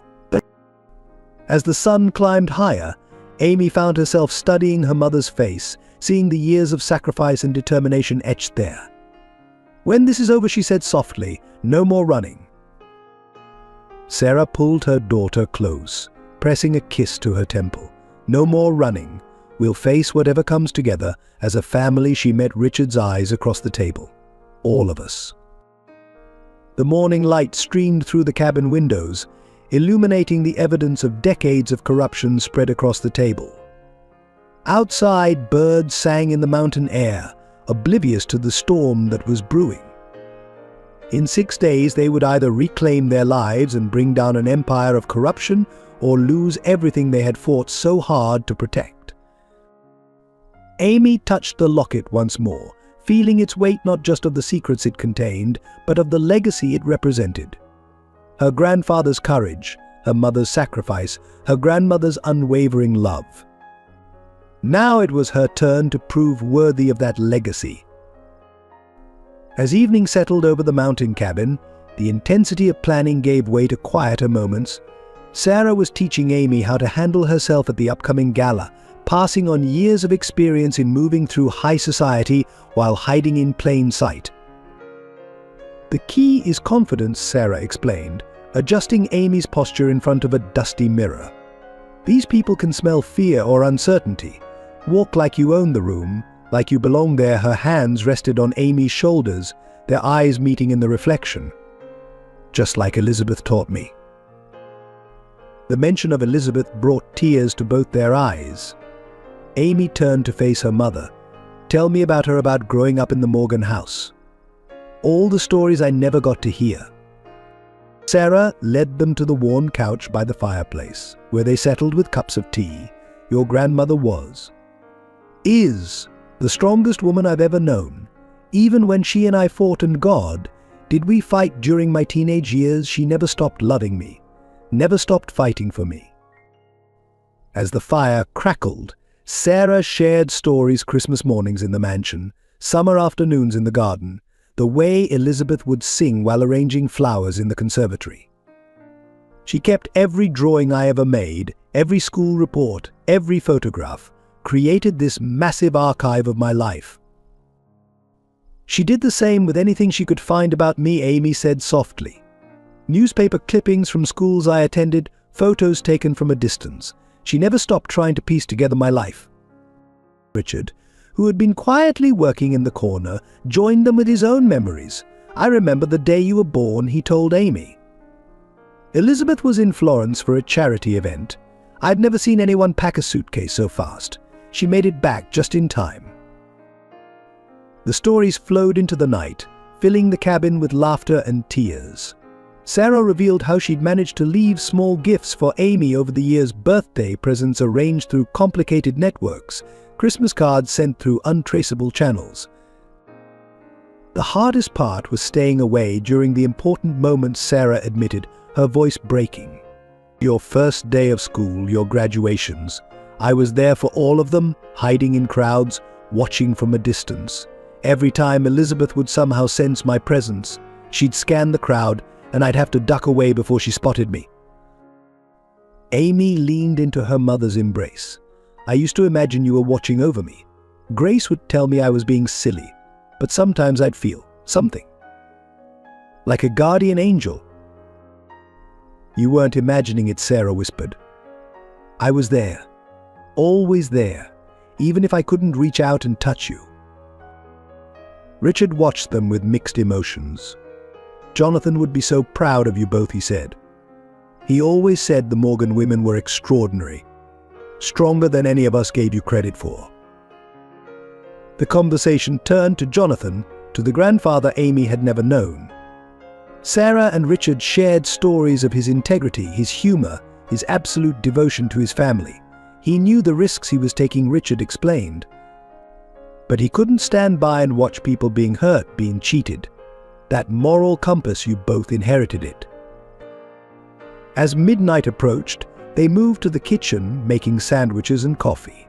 The simple domestic task felt surreal given the circumstances, yet it created a sense of normalcy they all desperately needed. Tomorrow we start preparing for the gala, Sarah said, spreading mustard on bread. But tonight is for us, for all the moments we missed, all the memories we never got to make together. Amy watched her mother move around the kitchen, memorizing every gesture, every expression. I used to dream about this, she admitted. Just normal things, making dinner together, talking about our day. I never thought. Sarah pulled her daughter close, pressing their foreheads together. I know, sweetheart. I dreamed about it too, every single day. Richard cleared his throat, emotion making his voice rough. We should all try to get some sleep. The next few days he didn't need to finish the thought. They all knew what was at stake. As they prepared for bed, Amy noticed her mother lingering in doorways, watching her with a mixture of love and lingering disbelief. It was as if Sarah feared Amy might disappear if she looked away too long. I'm not going anywhere, Mom, Amy assured her as they said goodnight. Not without you and Elizabeth. We're going to be a family again, all of us. Sarah's smile was watery but determined. Yes, we are. Whatever it takes. That night, as wind whispered through the mountain pines, 3 people who had been bound by secrets and sacrifice for 15 years found themselves bound by something stronger: love, truth, and the unshakable determination to protect each other, no matter the cost. Unable to sleep, Sarah sat at the cabin's kitchen window, watching the moonlight play across the mountains. Behind her, Amy slept peacefully on the couch, her face softened in sleep, looking so much like the toddler Sarah had left behind. The weight of 15 years of separation pressed down on her like a physical thing. Taking out her worn leather journal, Sarah began to write, as she had done every night since leaving her family. Tonight I held my daughter again. After 15 years of watching from shadows, of letting strangers raise her, I finally got to wrap my arms around her. She's so strong, Amy. Stronger than I ever was. But I see the hurt in her eyes. The questions she's afraid to ask. How do I explain to her that leaving her behind was the only way to keep her alive? Sarah's mind drifted back to that terrible night, the night everything changed. She had found the files in her father's study, proof of corruption that went beyond anything she'd imagined. William Carter, the man she now knew was her biological father, had orchestrated not just financial fraud but murders disguised as accidents, including Jonathan Morgan's death. The choice had been impossible: take Amy and run, knowing Carter's men would hunt them both, or leave her daughter in safety, while Sarah worked to bring down the organization from the shadows. Elizabeth would protect Amy, give her the stability Sarah couldn't provide. I tracked every move they made, Sarah wrote. Built networks of informants, gathered evidence piece by piece. Every time I wanted to give up, to run back to my family, I'd remember Dad's face the last time I saw him. He died trying to expose the truth. I couldn't let that sacrifice be in vain. Richard appeared in the doorway, his own sleeplessness evident. You should rest, he said softly. Tomorrow will be challenging. Sarah closed her journal. How did you do it, Richard? All these years, playing both sides. He sat across from her, his face lined with exhaustion. I kept focusing on the end goal. Every time I had to smile at Carter, laugh at his jokes, pretend to be loyal, I'd think about Jonathan. About you and Amy. About making things right. They sat in comfortable silence, two people who had carried the weight of secrets for so long. Sarah remembered the nights she'd spent watching Amy from afar, school plays viewed through binoculars, graduation ceremonies witnessed from parked cars, birthdays marked by gifts left anonymously. The hardest part, Sarah whispered, was watching Mum grieve. Knowing I could end her pain with just a phone call, a letter, any sign that I was alive. But it would have put them both in danger. Richard nodded. Elizabeth never gave up hope. Even when everyone told her to move on, to accept that you were gone, she knew. Mothers always know. Sarah moved to the couch, gently brushing hair from Amy's forehead. I missed so much. Her first words, first steps, first heartbreak. Grace sent reports when she could, but it wasn't the same. You gave her the greatest gift a mother could, Richard said. You kept her safe, gave her a chance at a normal life. Normal Sarah's laugh was bitter. Running from town to town with Grace, always looking over her shoulder? That's not normal. But she survived. She grew strong. And now she's here, ready to fight alongside you. That's the Morgan spirit. It can't be broken, only bent for a while. Sarah touched the locket around Amy's neck, remembering the day her father had given it to her. Dad knew, didn't he? He knew something like this might happen. Jonathan Morgan was the smartest man I ever knew, Richard replied. He built in safeguards, escape routes, evidence caches, all hoping his family would never need them. But he knew the risks of standing up to powerful people. Dawn was beginning to lighten the sky when Amy stirred, immediately alert. Mom, the word still sounded strange, wonderful on her tongue. I'm here, sweetheart. Sarah gathered her daughter close. I'll always be here from now on. I promise. As the sun rose over the mountains, mother and daughter held each other, making up for 15 years of missed embraces. They had 4 days until the gala, 4 days to prepare for the confrontation that would either reunite their family or destroy it completely. Sarah knew the dangers ahead, knew that Carter would stop at nothing to protect his empire. But looking at her daughter's determined face, she felt something she hadn't experienced in 15 years' hope. The Morgan women were together again, and God help anyone who tried to tear them apart. Elizabeth Morgan sat in an elegantly appointed room in Carter's Hampton estate, a prisoner in a gilded cage. Through floor-to-ceiling windows she could see manicured gardens bathed in morning light, but her mind was far away with Amy and Sarah. The door opened, and William Carter entered, carrying a silver tea service.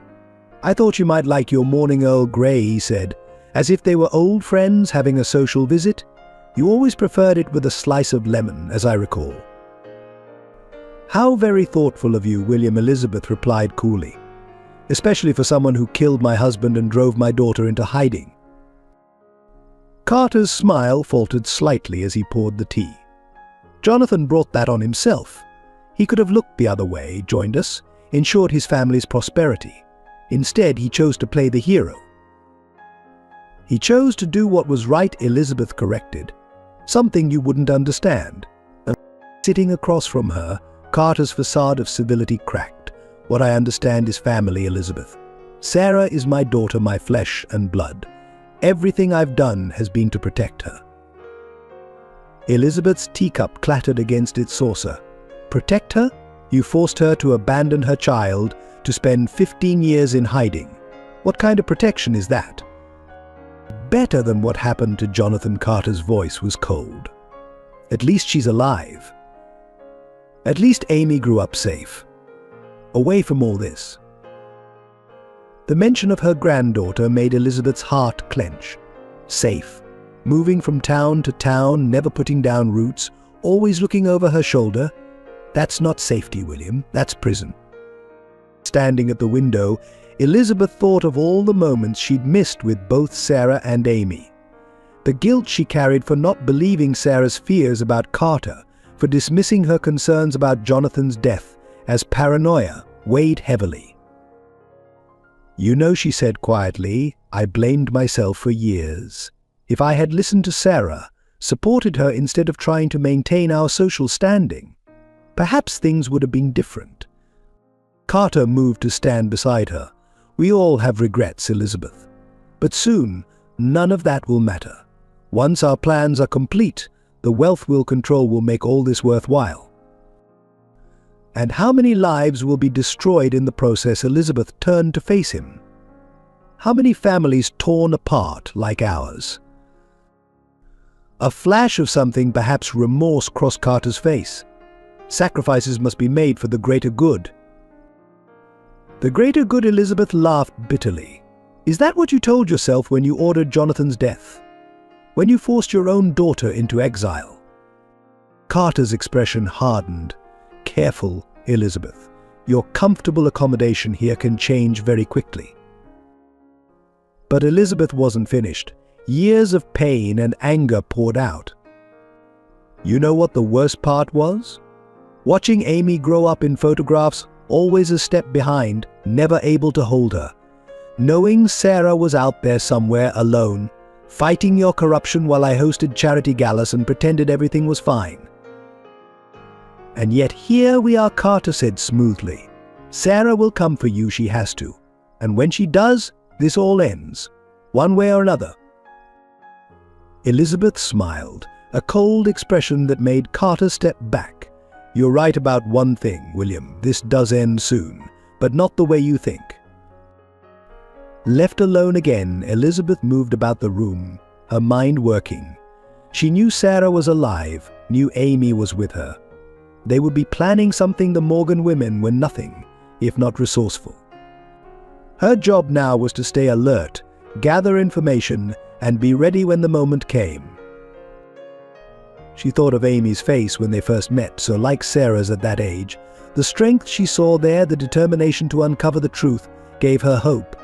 Her granddaughter had grown into an extraordinary young woman, despite everything. And Sarah, her brilliant, brave daughter who had sacrificed everything to protect her child and fight for justice. Elizabeth's heart ached with pride and remorse. How had she not seen the signs? How had she dismissed Sarah's fears about Carter? As evening approached, Elizabeth stood again at the window, watching guards patrol the grounds. Somewhere out there, her daughter and granddaughter were preparing to act. This time she wouldn't fail them. This time she would be ready. Hold on, my darlings, she whispered to the gathering darkness. We'll be together again soon, all of us. The Hamptons Charity Gala glittered with wealth and power, crystal chandeliers casting prismatic light over the assembled elite of New York society. Amy stood at the entrance, barely recognizing herself in the mirror-lined foyer. Sarah had transformed her daughter into the perfect reflection of Morgan Grace designer gown, family jewels, and an air of quiet confidence that made other guests assume she belonged. Remember, Sarah's voice came through the tiny earpiece. Carter will be watching. Play the part of the prodigal granddaughter, concerned about Elizabeth. Let him think you're alone and desperate. Amy touched the locket at her throat, now loaded with more than just microfilm. Judge Hayes' technical team had added a miniature recording device, ready to capture any incriminating conversations. But the real evidence, documents, recordings, witness statements, was already being transmitted to news outlets and federal authorities, timed for release during Carter's keynote speech. She spotted Richard across the ballroom, playing his part as Carter's trusted advisor. Their eyes met briefly before he turned away, maintaining their pretense of being strangers. Somewhere outside, Sarah waited with a team of federal agents, ready to move when the signal came. William Carter stood at the center of a group of admirers, his silver hair gleaming under the chandeliers. As Amy approached, she saw him stiffen slightly, recognition flickering in his eyes. "Mr. Carter," she said, her voice steady despite her racing heart. "I believe you're holding my grandmother." The group around them fell silent. Carter recovered quickly, offering a practiced smile. "Miss Morgan, I was wondering when you'd make an appearance. Shall we speak privately?" He led her to his study, a wood-paneled room lined with leather-bound books. "You look remarkably like your mother," he observed, pouring himself a drink. "Same fire in your eyes." "Where is Elizabeth?" "Safe, comfortable." "And she'll remain that way, assuming you cooperate." He sat behind his massive desk. "The locket, if you please." Amy's hand went to her throat. "First, I want to see her." Carter's smile didn't reach his eyes. "You're in no position to negotiate, my dear." But he pressed a button on his desk phone. "Bring Mrs. Morgan to my study." Minutes later, Elizabeth was escorted in by 2 guards. She looked elegant even in captivity, her spine straight and proud. When she saw Amy, her composure cracked slightly. "Amy, no, you shouldn't have come." "It's all right." Grandma Amy moved toward her, but the guards blocked her path. "The locket," Carter repeated, his tone hardening. "Now." Amy's fingers worked at the clasp, her thoughts racing. They needed Carter's confession, needed him to incriminate himself before the evidence was released. Why, she asked. Why tear our family apart? Why kill my grandfather? Jonathan Morgan was a fool, Carter spat. He thought exposing our operation would make him a hero. Instead, it got him killed and forced his daughter, my daughter, into hiding. Elizabeth gasped. "What did you say?" Carter's face twisted. "Oh yes, your perfect husband never told you, did he? Sarah is my flesh and blood, a youthful indiscretion with her real mother, covered up by her adoption into your precious family. When Jonathan threatened everything I built, I tried to protect her. Everything I did was for her." "You call forcing her to abandon her child protection?" Elizabeth's voice shook with rage. "I gave her a choice," Carter shouted. "Disappear with the evidence or join her husband in an unfortunate accident. She chose to live to fight me from the shadows. Like father, like daughter." Amy's hand dropped from the locket. "That's what I needed to hear." Carter's expression changed as he realized his mistake. Outside, sirens began to wail. The study door burst open, revealing Sarah Morgan, flanked by federal agents. "Hello, Father," she said coldly. "Your confession has been broadcast live to every major news outlet. It's over." Chaos erupted. Carter lunged for his desk drawer, but Richard appeared seemingly from nowhere, tackling him before he could reach what was undoubtedly a weapon. The guards moved to intervene but found themselves facing federal agents' drawn weapons. Elizabeth broke free in the confusion, running to embrace Sarah and Amy. 3 generations of Morgan women held each other as Carter was handcuffed and read his rights, his empire crumbling around him. "I did it all for you," he shouted at Sarah. "Everything I built, everything I protected, it was for you." Sarah's voice was ice. "No, you did it for power. For greed. My real father was Jonathan Morgan, the man who died trying to protect people from men like you." As Carter was led away, his protests echoing down the hallway, Amy felt years of tension begin to release. But their ordeal wasn't over yet. Through the study windows, they could see black SUVs arriving, Carter's private security force, coming to protect their employer. "We need to move," Richard urged, gathering the physical evidence they'd recovered. "They'll try to destroy everything before the FBI can secure it." The sound of gunfire erupted from the grounds. Sarah grabbed both Elizabeth and Amy's hands. "Stay close. We're not safe yet." The elegant gala dissolved into chaos as Carter's security force engaged with federal agents on the mansion grounds. Gunfire shattered windows, sending crystal chandeliers crashing to the marble floors. Screaming guests fled in all directions, their designer clothes and perfect composure forgotten in the panic. This way Richard led the Morgan women through a service corridor, his intimate knowledge of the mansion's layout proving invaluable. Behind them, heavy footsteps and shouted commands indicated Carter's men were in pursuit. The evidence, Elizabeth gasped as they ran. If they destroy it. Already transmitted, Sarah assured her, squeezing her mother's hand. Everything's been sent to Judge Hayes and major news outlets. They can't bury the truth anymore. They emerged into the mansion's vast kitchen, now abandoned in the chaos. Through the windows, they could see muzzle flashes illuminating the darkness outside. The federal agents were outnumbered by Carter's private army, and the situation was deteriorating rapidly. But the tunnel entrance is through the wine cellar, Richard said, leading them toward a heavy door. If we can reach it. The kitchen door burst open. 3 men in tactical gear entered, weapons raised. "Stop right there," one commanded. "Mr. Carter wants his family back." But Amy felt her mother's grip tighten protectively. Sarah stepped forward, placing herself between the gunman and her family. "We're not his family," she said firmly. "We never were." "Please," the lead gunman's voice softened slightly. "Don't make this harder than it needs to be. He just wants to talk." "Like he talked to my husband," Elizabeth's voice rang with years of pain and anger. "Before or after he ordered his murder?" The moment of tension was broken by a sudden explosion from outside. The gunmen turned instinctively toward the sound. Richard seized the opportunity, grabbing a heavy copper pot from a rack and hurling it at the nearest man.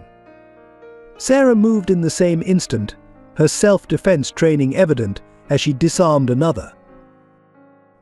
Amy watched in amazement as her mother and Richard worked in perfect synchronization, years of planning and trust evident in their movements.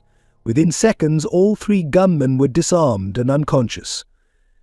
15 years of running teaches you a few things, Sarah explained, seeing her daughter's expression. "Now move." They reached the wine cellar, its racks of priceless vintages testimony to Carter's expensive tastes.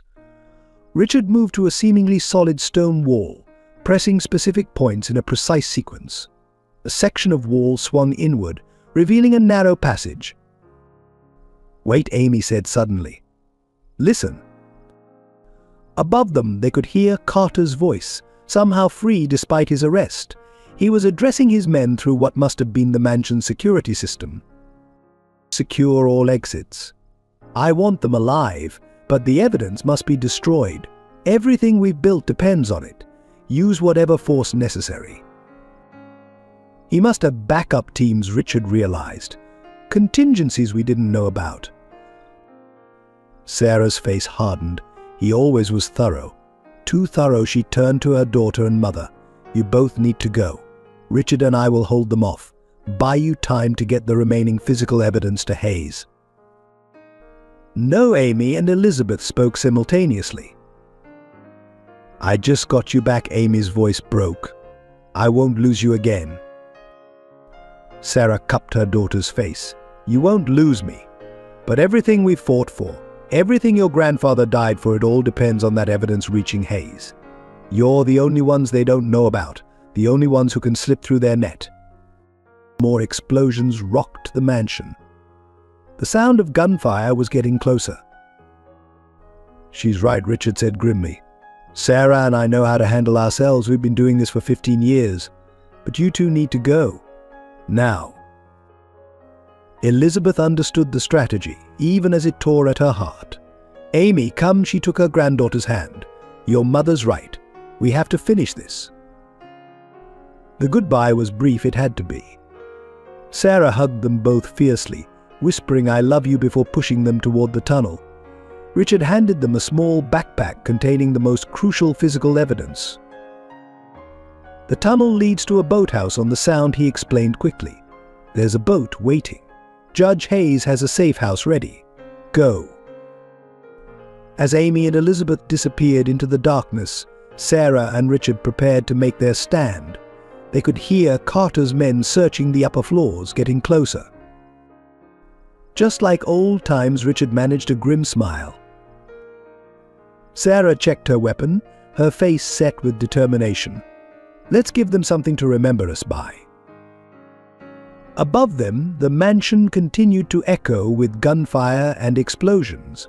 But in the wine cellar, two people who had spent 15 years fighting from the shadows stood ready to face their enemies in the light. The tunnel beneath Carter's mansion was cold and damp, lit only by ancient emergency lights that cast eerie shadows on the stone walls. Elizabeth and Amy moved as quickly as they dared, the sounds of conflict above growing fainter with each step.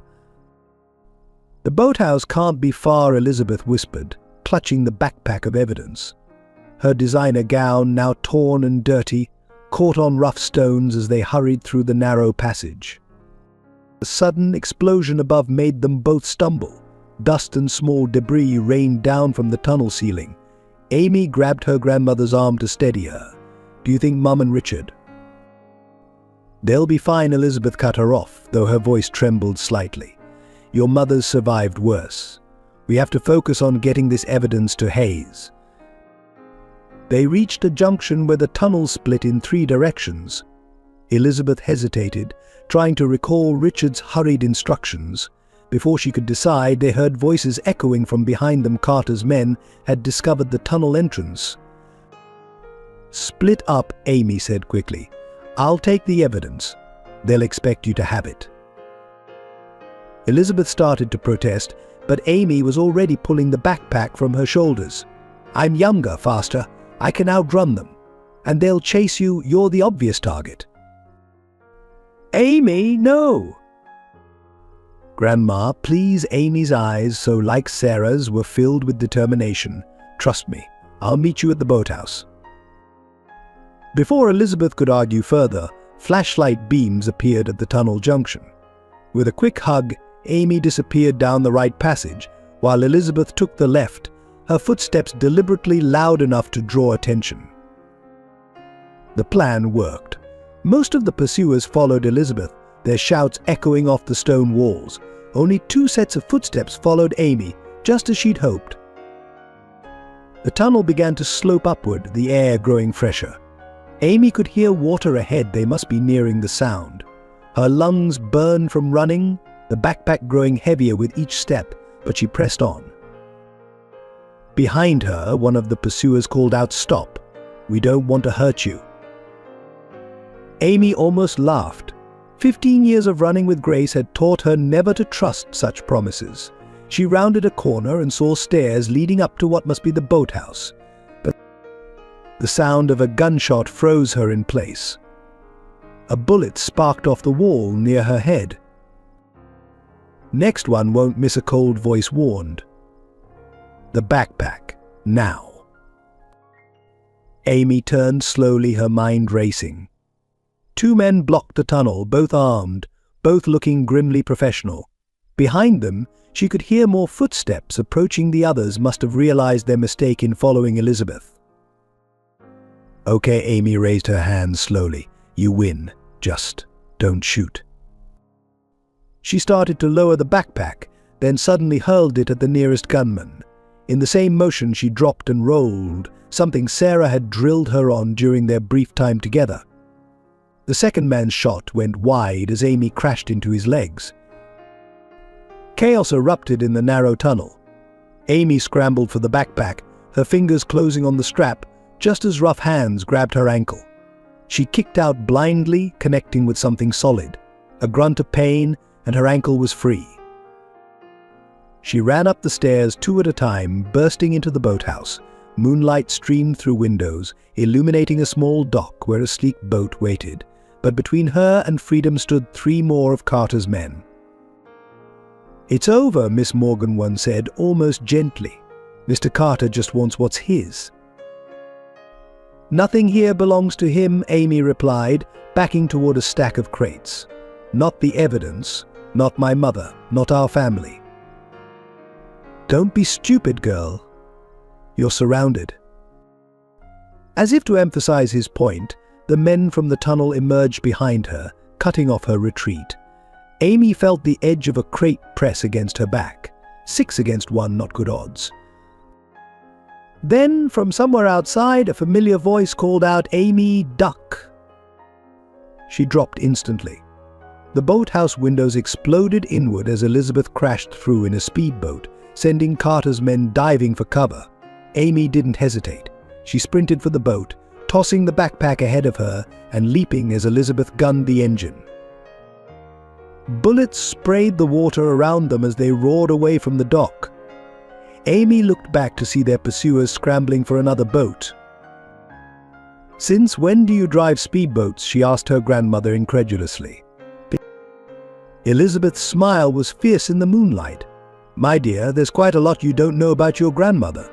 Now hold on tight, we're not clear yet." The chase that followed was like something out of a movie.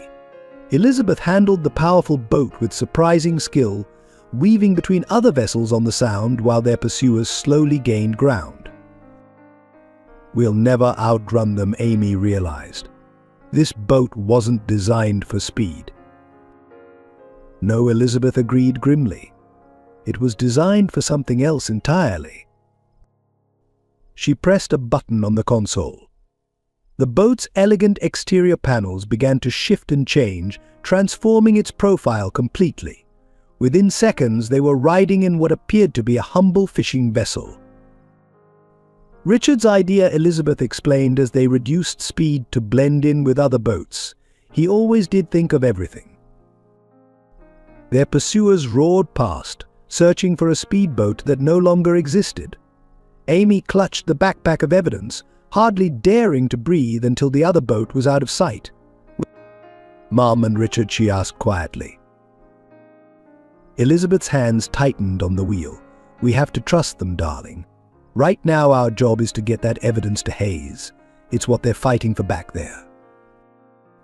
They turned toward the horizon, where the first hints of dawn were beginning to lighten the sky. Behind them, smoke rose from Carter's mansion, a testament to the battle still raging. Somewhere in that chaos were Sarah and Richard, fighting to give them this chance. Amy touched the locket at her throat, silently praying for her mother's safety. They had come too far, sacrificed too much, to fail now. Dawn was breaking over the Sound when Elizabeth spotted the first helicopter. Its dark silhouette against the lightening sky made her heart sink. Carter's resources were even greater than they'd imagined. "Amy," she said quietly, "take the evidence and get below deck." "What about you?" "I'm going to buy us some time." Elizabeth's voice was steady, though her hands trembled slightly on the wheel. "There's a smaller boat stowed in the stern compartment. When I give the signal, launch it and head for the coordinates in this GPS." She handed Amy a small device. "No," Amy protested. "We stay together. That's what Mom would want." "What your mother wants," Elizabeth cut in firmly, "is for this evidence to reach Hayes. Everything we've fought for depends on it." She touched Amy's cheek gently. "You're so like her, darling. So brave, so determined. But right now I need you to trust me." The helicopter was getting closer, its searchlight sweeping the water. Behind it they could see 2 more aircraft approaching.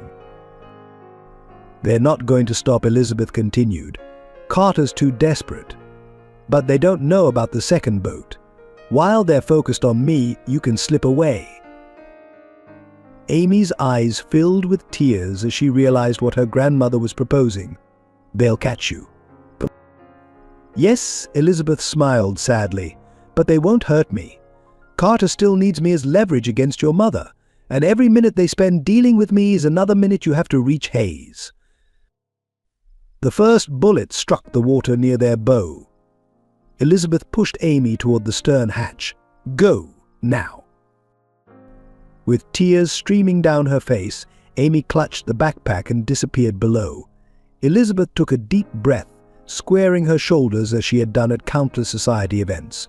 Time to give the performance of her life. The helicopter's searchlight found her, its beam nearly blinding. A voice boomed through a loudspeaker, "Stop your vessel immediately." Elizabeth responded by cutting the engine. As the helicopter circled closer, she saw Amy's smaller boat slip silently into the water on the far side. "Good girl." Armed men rappelled down to her deck, quickly surrounding her. Elizabeth raised her hands, the picture of elegant surrender. "Gentlemen," she said calmly, "I assume William wants to see me." "Where's the girl?" one demanded. "Where's the evidence?" Elizabeth laughed, the sound carrying clearly over the sound of rotors. "Do you really think I'd tell you? William taught me better than that." The men searched the boat thoroughly but found nothing. Amy was long gone, the smaller vessel's stealth design making it nearly invisible in the early morning mist. They flew Elizabeth back to what remained of Carter's mansion. Fire crews were still battling blazes and bodies lay covered on the lawn. Her heart clenched, searching for any sign of Sarah or Richard among them. William Carter waited in his partially destroyed study, his perfect composure finally cracking. "Where is it, Elizabeth? Where's the evidence?" "Gone," she said simply, "just like your empire." His hand cracked across her face, but Elizabeth didn't flinch. "You never understood, William. You thought power came from money, from fear. But real power, it comes from love. From family, something you threw away the moment you chose greed over your own daughter. I chose to protect her. You chose to control her. And now you've lost her forever." Elizabeth's smile was triumphant, despite her split lip. "It's over, William. By now, Amy's reached Hayes. The evidence is being released. Your family of corrupt businessmen and bought officials is falling apart." Carter grabbed her arms, shaking her violently. "Tell me where they're meeting. Tell me how to stop this." Or what? Elizabeth met his gaze steadily. "You'll kill me? Like you killed Jonathan? Go ahead. Sarah and Amy will still bring you down. The Morgan women are stronger than you ever imagined." Something in Carter's eyes shifted, a dangerous madness taking hold. "Then I'll hunt them down. Every last one, starting with—" A commotion outside interrupted him. Federal agents were storming the mansion grounds in force, led by Judge Hayes herself. They had done it. Amy had reached the safe house. Elizabeth closed her eyes, relief washing over her. Her granddaughter was safe. The evidence was secure. Whatever happened next, they had won. Carter's grip on her arms tightened painfully. "This isn't over," he hissed. "No," Elizabeth agreed as agents burst into the study. "For you, it's just beginning." As federal agents swarmed the mansion, Carter made his final desperate move. In the chaos of his arrest, he broke free, grabbing Elizabeth and dragging her toward the study's balcony. The morning sun cast long shadows across the destroyed gardens below. "If I'm going down," he snarled, "I'm taking you with me." Elizabeth didn't struggle. She saw Sarah emerging from the smoke-filled mansion, Richard supporting her as they limped across the lawn. Amy was with Judge Hayes near the federal vehicles, the evidence safe at last. Her family was alive. Everything else was secondary. "You never understood sacrifice," William, Elizabeth said calmly, even as he pushed her closer to the balcony's edge. "Real sacrifice comes from love, not fear." Carter's laugh was hollow. "And what has your love brought you? A dead husband, a daughter who abandoned you, 15 years of loneliness?" "It brought me strength," Elizabeth replied. She could see Sarah running toward the mansion now, her face twisted in horror as she realized what was happening. "Something you'll never understand." The federal agents were closing in, weapons drawn. "Let her go," Carter, Judge Hayes commanded. "It's over." "Nothing's over." Carter's grip tightened painfully on Elizabeth's arm. "I built this empire. I controlled everything. No one takes that from me." Elizabeth caught Sarah's eye across the distance. In that moment, mother and daughter shared a lifetime of unspoken words.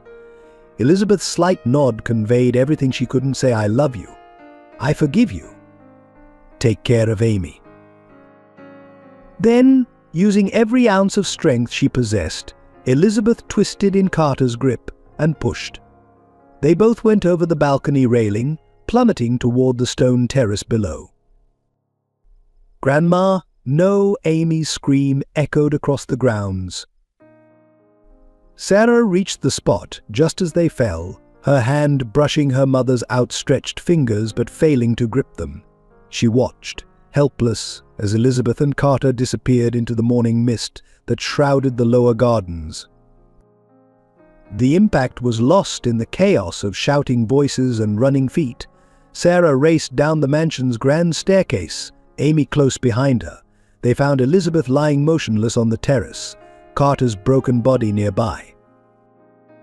Mom Sarah fell to her knees beside Elizabeth, gathering her mother's still form in her arms. "Mom, please!" Elizabeth's eyes fluttered open, a faint smile touching her lips. "Sarah, my brave girl." "Don't talk," Sarah pleaded, pressing her hand against the growing stain on her mother's side. "Help is coming, just hold on." Amy knelt beside them, taking Elizabeth's cold hand. "Grandma, please, we just found each other again. You can't." "Shesh, darling," Elizabeth's voice was barely a whisper now. "I've done what I needed to do. The evidence is safe. You're both safe." Her eyes found Sarah's. "Forgive yourself, sweetheart. Everything I did was for love." "Mom, I'm sorry," Sarah sobbed. "I'm so sorry I left. I should have trusted you, should have." "You did exactly what you needed to do." Elizabeth's breath was growing shallow. "I'm so proud of both of you, my girls." Her voice trailed off as her eyes closed. Sarah clutched her mother tighter, rocking back and forth as she had when Amy was small. "No, please, Mom. Please don't leave us." But Elizabeth Morgan lay still in her daughter's arms, her face peaceful in the morning light. She had made her final sacrifice, ensuring her family's safety and Carter's downfall with one decisive act. Around them, federal agents secured the scene. Judge Hayes approached quietly, placing a gentle hand on Sarah's shoulder. "The paramedics are here." But Sarah couldn't let go, couldn't accept that after 15 years of separation, after finally reuniting her family, she would lose her mother like this. Amy wrapped her arms around them both, her tears falling on Elizabeth's still face. The morning sun rose fully over the mansion, illuminating 3 generations of Morgan women, one lost, 2 remaining to carry on her legacy of love, sacrifice, and unwavering courage. The days following Elizabeth's death passed in a blur of police statements, press conferences, and quiet moments of devastating grief. Sarah and Amy retreated to the Morgan mansion, now eerily silent without Elizabeth's graceful presence. Every room held memories that were both precious and painful. Sarah stood in her mother's study, running her fingers over the evidence wall Elizabeth had maintained for 15 years. Every newspaper clipping, every photograph, every potential lead about her missing daughter preserved with desperate hope and unwavering love. "She never gave up on finding you," Amy said softly from the doorway, "even when everyone told her to move on, to accept that you were gone." Sarah turned to her daughter, tears streaming down her face. "And I couldn't even tell her I was alive. Couldn't let her know that her sacrifice meant something. That I was fighting for justice, just like Dad." Amy crossed the room to embrace her mother. They stood together, holding each other as grief washed over them in waves. She knew, Amy whispered, "At the end, she knew everything you did was to protect us." The mansion felt too big now, too empty. They wandered its halls like ghosts, finding traces of Elizabeth everywhere. Her reading glasses still lay on the living room table, next to the novel she'd never finish. Her garden gloves waited by the back door, ready for morning pruning that would never come. Richard visited daily, bringing food they barely touched and updates on the investigation they could hardly process. Carter's organization was crumbling, its members turning on each other as the evidence Elizabeth died protecting came to light. "The prosecutor wants to meet tomorrow," he said gently one evening, "to discuss your testimony at the trials." Sarah nodded mechanically, but Amy saw her mother's hands trembling. "Can't it wait?" she asked. "We haven't even had the funeral yet." "Your grandmother's evidence is breaking the biggest corruption case in decades," Richard reminded them. "The sooner we move, the fewer lives are ruined by Carter's schemes." "Lives ruined?" Sarah's voice cracked with sudden anger. "What about our lives? What about Mum's life? She spent 15 years alone, thinking she'd lost everything, and now she collapsed into tears, decades of guilt and pain pouring out." Amy held her mother as she broke down, her own tears falling freely. This was the cost of justice, not just Elizabeth's life, but the years of separation, the missed moments, the wounds that might never fully heal. Later that night, they sat in Elizabeth's bedroom, going through her belongings.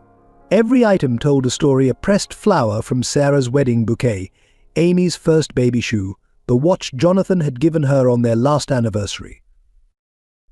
"I found these," Amy said softly, pulling out a stack of letters. They were all addressed to Sarah, dated over the 15 years of her absence. Elizabeth had written to her daughter every week, pouring out her heart in letters she could never send. Sarah read them through tears, her mother's voice so clear in every carefully penned line. "My darling girl." One began, "Today I thought I saw you in the park. The woman had your walk, your way of tucking hair behind your ear. For a moment my heart stopped, but it wasn't you, of course. It never is. Still, I keep looking." Amy watched her mother reading, seeing the weight of loss and love in every tear that fell on the aged paper. "She never lost faith in you," she said softly. "Just like you never lost faith that we'd be together again." Sarah looked up at her daughter, this miracle who had survived and thrived despite everything. "We have to make her sacrifice mean something," she whispered. "We have to finish what she started." Amy nodded, taking her mother's hand. Together they would face whatever came next. They would testify, see justice done, and build the future Elizabeth had died protecting. But first they would grieve for the grandmother who had never stopped searching, the mother who had never stopped loving, and the woman who had given everything to keep her family safe. The revelation came 3 days after Elizabeth's death, shattering what little stability Sarah and Amy had managed to find. Judge Hayes arrived at the mansion unannounced, her face grave as she handed Sarah a file. "We found these in Carter's private safe," she said quietly. "I'm so sorry, Sarah. We had no idea." Inside were photographs spanning 15 years, surveillance photos of Sarah in hiding, of Amy growing up, of Elizabeth maintaining her lonely vigil at the mansion. All of them taken by Richard Thompson. "No," Sarah whispered, her hands shaking as she turned page after page. "This can't be right. Richard helped us. He protected us." "He protected Carter's interests," Judge Hayes corrected gently. "Every move you made, every safe house you used, he reported it all. He kept you running, kept you separated, while making you think he was helping." Amy watched the color drain from her mother's face. "But the evidence?" "The files he gave us. Carefully selected. Enough to make you trust him, but never enough to truly threaten Carter's operation. Until Elizabeth found the real evidence in Jonathan's locket, something Richard never knew about. The betrayal cut deeper than any knife. Richard had been there through everything: Jonathan's death, Sarah's disappearance, Elizabeth's years of searching.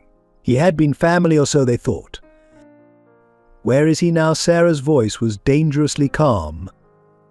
"On." He cleared out his office, emptied his accounts.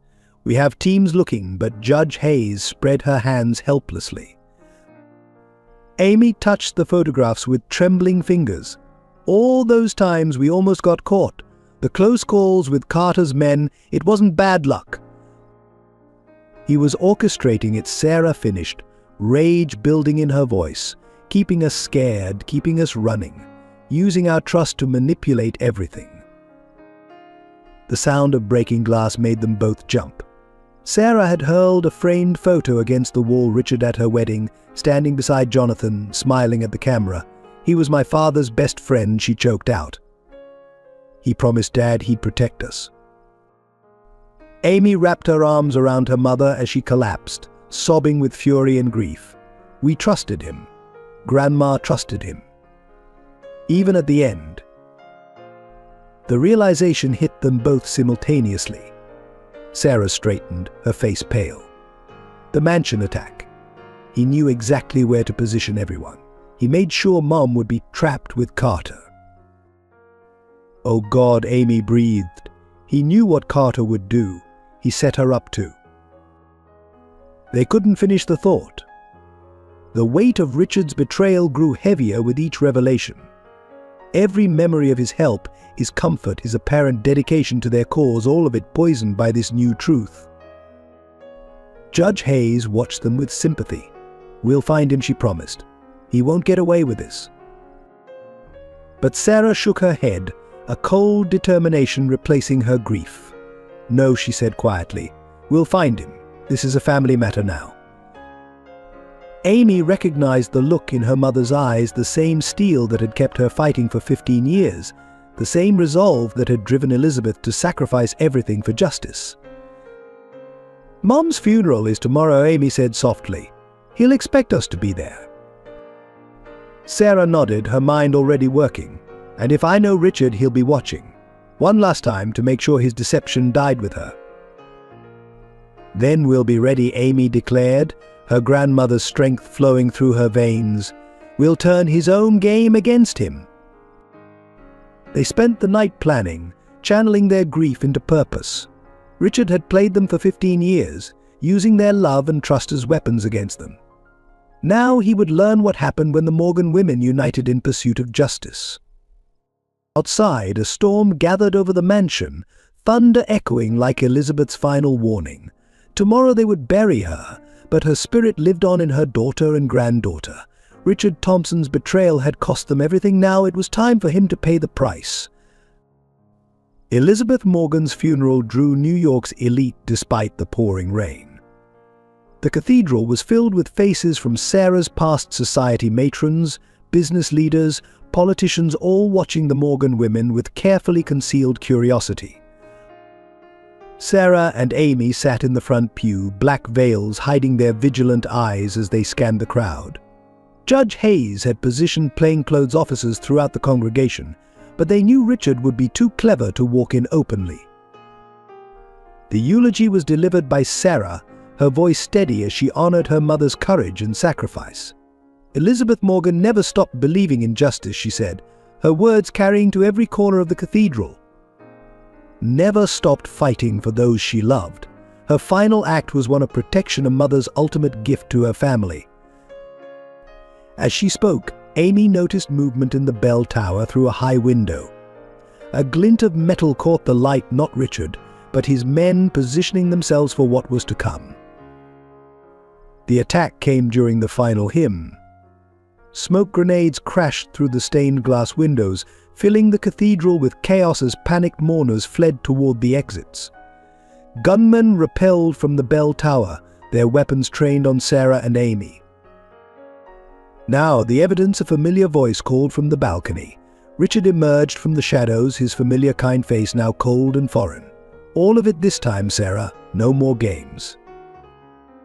"You want to talk about games?" Sarah's laugh was bitter as she removed her veil. 15 years of pretending to help us while reporting every move to Carter. Was any of it real? "I protected you," he insisted, descending the stairs with calculated grace. "Kept you alive when Carter wanted you eliminated. I gave you a purpose, a mission." "You kept us running," Amy stepped forward, her grandmother's fierce spirit burning in her eyes. "Kept us separated. Used our pain to control us." Richard's smile was almost sad. "You're so like your grandfather, Amy. He never understood that sometimes corruption is necessary. The world runs on power, not principles." "Is that what you told yourself when you betrayed him?" Sarah demanded. "When you helped Carter murder my father?" The cathedral fell silent except for the rain drumming against broken windows. Richard's face hardened. Jonathan was my friend. I tried to warn him, to make him understand. His death was regrettable. Regrettable, Sarah's voice shook with fury. You were his best man at his wedding. You're my godfather. How could you? Enough, Richard's composure cracked. The evidence. Now, or this time, I won't be so careful about keeping you alive. Amy stepped closer to her mother, their shoulders touching. You want the evidence, Richard? Look around. The cathedral doors burst open. Federal agents swarmed in, led by Judge Hayes. Richard's men found themselves surrounded, their weapons useless against superior numbers. We knew you'd come, Sarah said quietly. Mom taught us well, always turn your opponent's arrogance against them. Richard's eyes darted around, looking for escape routes. But Sarah wasn't finished. The entire service was broadcast live, Richard. Every word you said, every confession about Dad, about Carter, it's all been transmitted to every major news outlet. You played me, Richard realized, his carefully constructed world crumbling around him. But no, Amy corrected him. We honored Grandma's sacrifice. She gave her life to protect the truth. We simply made sure everyone heard it. As federal agents moved to arrest him, Richard looked at Sarah one last time. I did care about you, he said softly. In my own way. I know, Sarah replied, watching her godfather, her protector, her betrayer being led away. That's what makes it unforgivable. Outside, the rain had stopped. Sunlight broke through the clouds, streaming through the broken windows and illuminating the Morgan women as they emerged from the cathedral. They had lost so much, Jonathan, Elizabeth, years of their lives, but they had gained something too: the truth, justice, and most importantly, each other. 3 days after Richard's arrest, Sarah and Amy received an urgent call from Judge Hayes. Come to Memorial Hospital, she said cryptically, and prepare yourselves. They rushed through the hospital corridors, hearts pounding with uncertain hope. The judge met them outside a private room, her face unreadable. Before you go in, you need to understand. We kept this secret to protect her while she recovered and to maintain the element of surprise against Richard. Sarah gripped Amy's hand tightly as Hayes opened the door. There, propped up in the hospital bed, pale but unmistakably alive, was Elizabeth Morgan. Mum Sarah's voice broke on the word. Elizabeth smiled weakly. Hello, darling. Amy, sweetheart. I'm so sorry for putting you through this. They rushed to her bedside, touching her face, her hands, assuring themselves she was real. Through tears, Elizabeth explained how she had survived the fall from the balcony. The morning mist hidden an emergency airbag system the federal agents had set up as a precaution. Carter wasn't so fortunate, he missed it entirely. She squeezed their hands. Judge Hayes suggested maintaining the illusion of my death. We knew Richard was watching, knew he'd let his guard down if he thought I was gone. But the funeral, Amy began, was necessary to complete the deception. Richard had to believe he'd won, had to think your grief was genuine. Elizabeth's eyes filled with tears. Watching you both mourn, not being able to reach out, it was like those 15 years of separation all over again. Sarah couldn't stop touching her mother's face, as if afraid she might disappear. You took such a risk. If the airbag hadn't worked. I trusted Hayes' team, Elizabeth said firmly, and I trusted you both to finish what we started, to bring Richard's betrayal to light. The room fell silent as they absorbed the magnitude of what had happened. Elizabeth had gambled everything on this final deception, using even her apparent death as a weapon against their enemies. The doctors say I'll need several months of rehabilitation, she continued. The impact wasn't kind to these old bones, even with the airbag, but I'll recover. Her smile turned mischievous. And I must say, the eulogy was lovely, Sarah. Very moving. A laugh bubbled up through Sarah's tears. trust you to critique your own funeral, Mom." Amy climbed onto the bed, careful of her grandmother's injuries, and curled up beside her like she had dreamed of doing as a child. "No more secrets," she said firmly. "No more sacrifices. From now on, we face everything together." Elizabeth stroked her granddaughter's hair. "Together," she agreed, "the way we always should have been." Judge Hayes slipped quietly from the room, leaving the Morgan women to their reunion. Through the window, sunshine streamed in, warming the scene of 3 generations finally, truly united. "Richard's confession is being broadcast nationwide," Sarah told her mother. "The entire organization is falling apart. Dad's name will be cleared, his fight for justice finally vindicated." "Jonathan would be so proud of you both," Elizabeth said softly. "He always said the Morgan women were a force to be reckoned with. Stronger together than apart." Amy touched the locket still hanging around her neck, the catalyst that had brought them all together, that had helped expose decades of corruption and betrayal. "We're going to need a bigger one," she declared, "with pictures of all 3 of us." Elizabeth laughed, then winced at the movement. "First, let's focus on getting me out of this hospital bed. Then we can talk about family jewelry." As the afternoon light painted the room in warm golds, the Morgan women began planning their future, one without secrets, without separation, without fear. They had lost so much time, but they had all the time in the world ahead of them. The revelation came through a letter delivered to Elizabeth's hospital room, written in Richard's familiar handwriting. As Sarah read it aloud, her hands trembled. "Dear Sarah, Amy, and Elizabeth. By the time you read this, I'll be in federal custody. There's so much I need to explain, truths that I've carried alone for 15 years. The evidence you found of my betrayal was real, but not in the way you think. Jonathan knew he was going to die. He came to me the night before his accident, gave me a choice: help Carter and become his inside man, or watch his entire family be destroyed. We staged my gradual corruption, made Carter believe I was turning to his side. Every photograph I took, every report I filed with Carter was carefully crafted to keep you safe, Sarah. To make him believe you were always just out of reach, but never a real threat. It had to be convincing. Carter had to believe I was truly his man."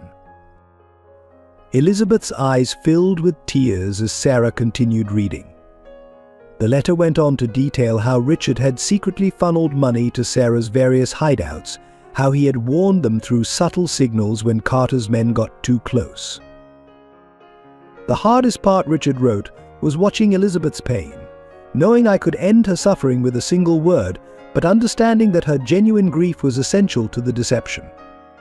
Carter watched her constantly, looking for any sign that she knew Sarah was alive." Amy sat on the edge of her grandmother's hospital bed, processing this new truth. But why maintain the deception after Carter was arrested? Why let us believe you had betrayed us? Sarah found the answer in the next paragraph. "There are others, deeper in the shadows than Carter. People who would destroy everything we fought for. My apparent betrayal, my arrest, it makes them think they're still safe, still hidden. But the evidence I've gathered on them over these 15 years is already in Judge Hayes' hands." Elizabeth reached for the letter, reading the final paragraphs herself. "I don't expect forgiveness. The pain I've caused, the years of separation and doubt, those are burdens I'll carry to my grave. But know that everything I did was to honor Jonathan's final request: keep his family safe, at any cost. I loved you all like my own family. In many ways, you were the family I never had. Sarah, you were the daughter I never had the blessing to have. Amy, watching you grow up from afar broke my heart every day. And Elizabeth, your strength through all this has been my inspiration. The truth is out now. The real evidence, not just about Carter but about everyone involved, will ensure justice is finally served. Jonathan's legacy will be restored, and the Morgan family can heal. I go to prison knowing I've kept my promise to my best friend. His family is safe, united, and strong enough to face whatever comes next. With love and regret, Richard." Silence filled the hospital room as the letter's implications sank in. 15 years of believing one truth, only to have it completely reversed. "Do you believe him?" Amy asked quietly. Sarah looked at her mother, seeing the same conflicting emotions she felt reflected in Elizabeth's eyes. "It explains so much," she said slowly. "The times we mysteriously got warning just before Carter's men arrived, the safe houses that were always ready, the money that appeared when we needed it most." "Jonathan would have done something like this," Elizabeth added softly. "Created a plan so elaborate, so painful, to protect what he loved most." She touched the letter gently. "And he would have known Richard was the only one who could carry it out." "What do we do now?" Amy asked. Sarah stood, moving to the window where she could see federal agents still guarding the hospital entrance. "We honor Dad's sacrifice and Richard's. We take the evidence they gathered and make sure every person involved faces justice." Elizabeth reached for both her daughter's and granddaughter's hands. "Together," she said firmly, "no more separation, no more secrets. Whatever comes next, we face it as a family." A week after Richard's letter arrived, Judge Hayes brought a package to Elizabeth's hospital room. Inside was a single USB drive and a note kept safe for 15 years. "The time has finally come." Sarah set up her laptop on the hospital tray table, her hands shaking as she inserted the drive. The screen flickered to life, and suddenly Jonathan Morgan's face filled the screen, looking exactly as he had the day before his death. "My dearest family," he began, his voice strong and clear across the years. "If you're watching this, then everything we feared has come to pass. But it also means our plan worked, and you're finally safe enough to learn the truth." Elizabeth reached for Sarah's hand as Jonathan continued. "I discovered something terrible within the firm, a network of corruption that reaches into every corner of our society. Carter approached me 6 months ago, offered me a choice: join them or die. He thought money was my weakness. He never understood that my family was my strength." The video showed Jonathan in his study, the same room where everything had begun. "Richard and I have spent months gathering evidence, preparing for what we know is coming. They'll try to make my death look like an accident, but you'll know the truth. Sarah, my brilliant girl, you're already starting to see the patterns. That's why this message had to wait. You weren't ready to carry this burden then." Tears streamed down Sarah's face as her father spoke directly to her younger self. "I'm so sorry for what you'll have to endure, sweetheart. The separation, the years in hiding it will feel like punishment, but it's protection. Richard will watch over you, feed them false information, while you gather the real evidence we need." He turned his attention to Elizabeth.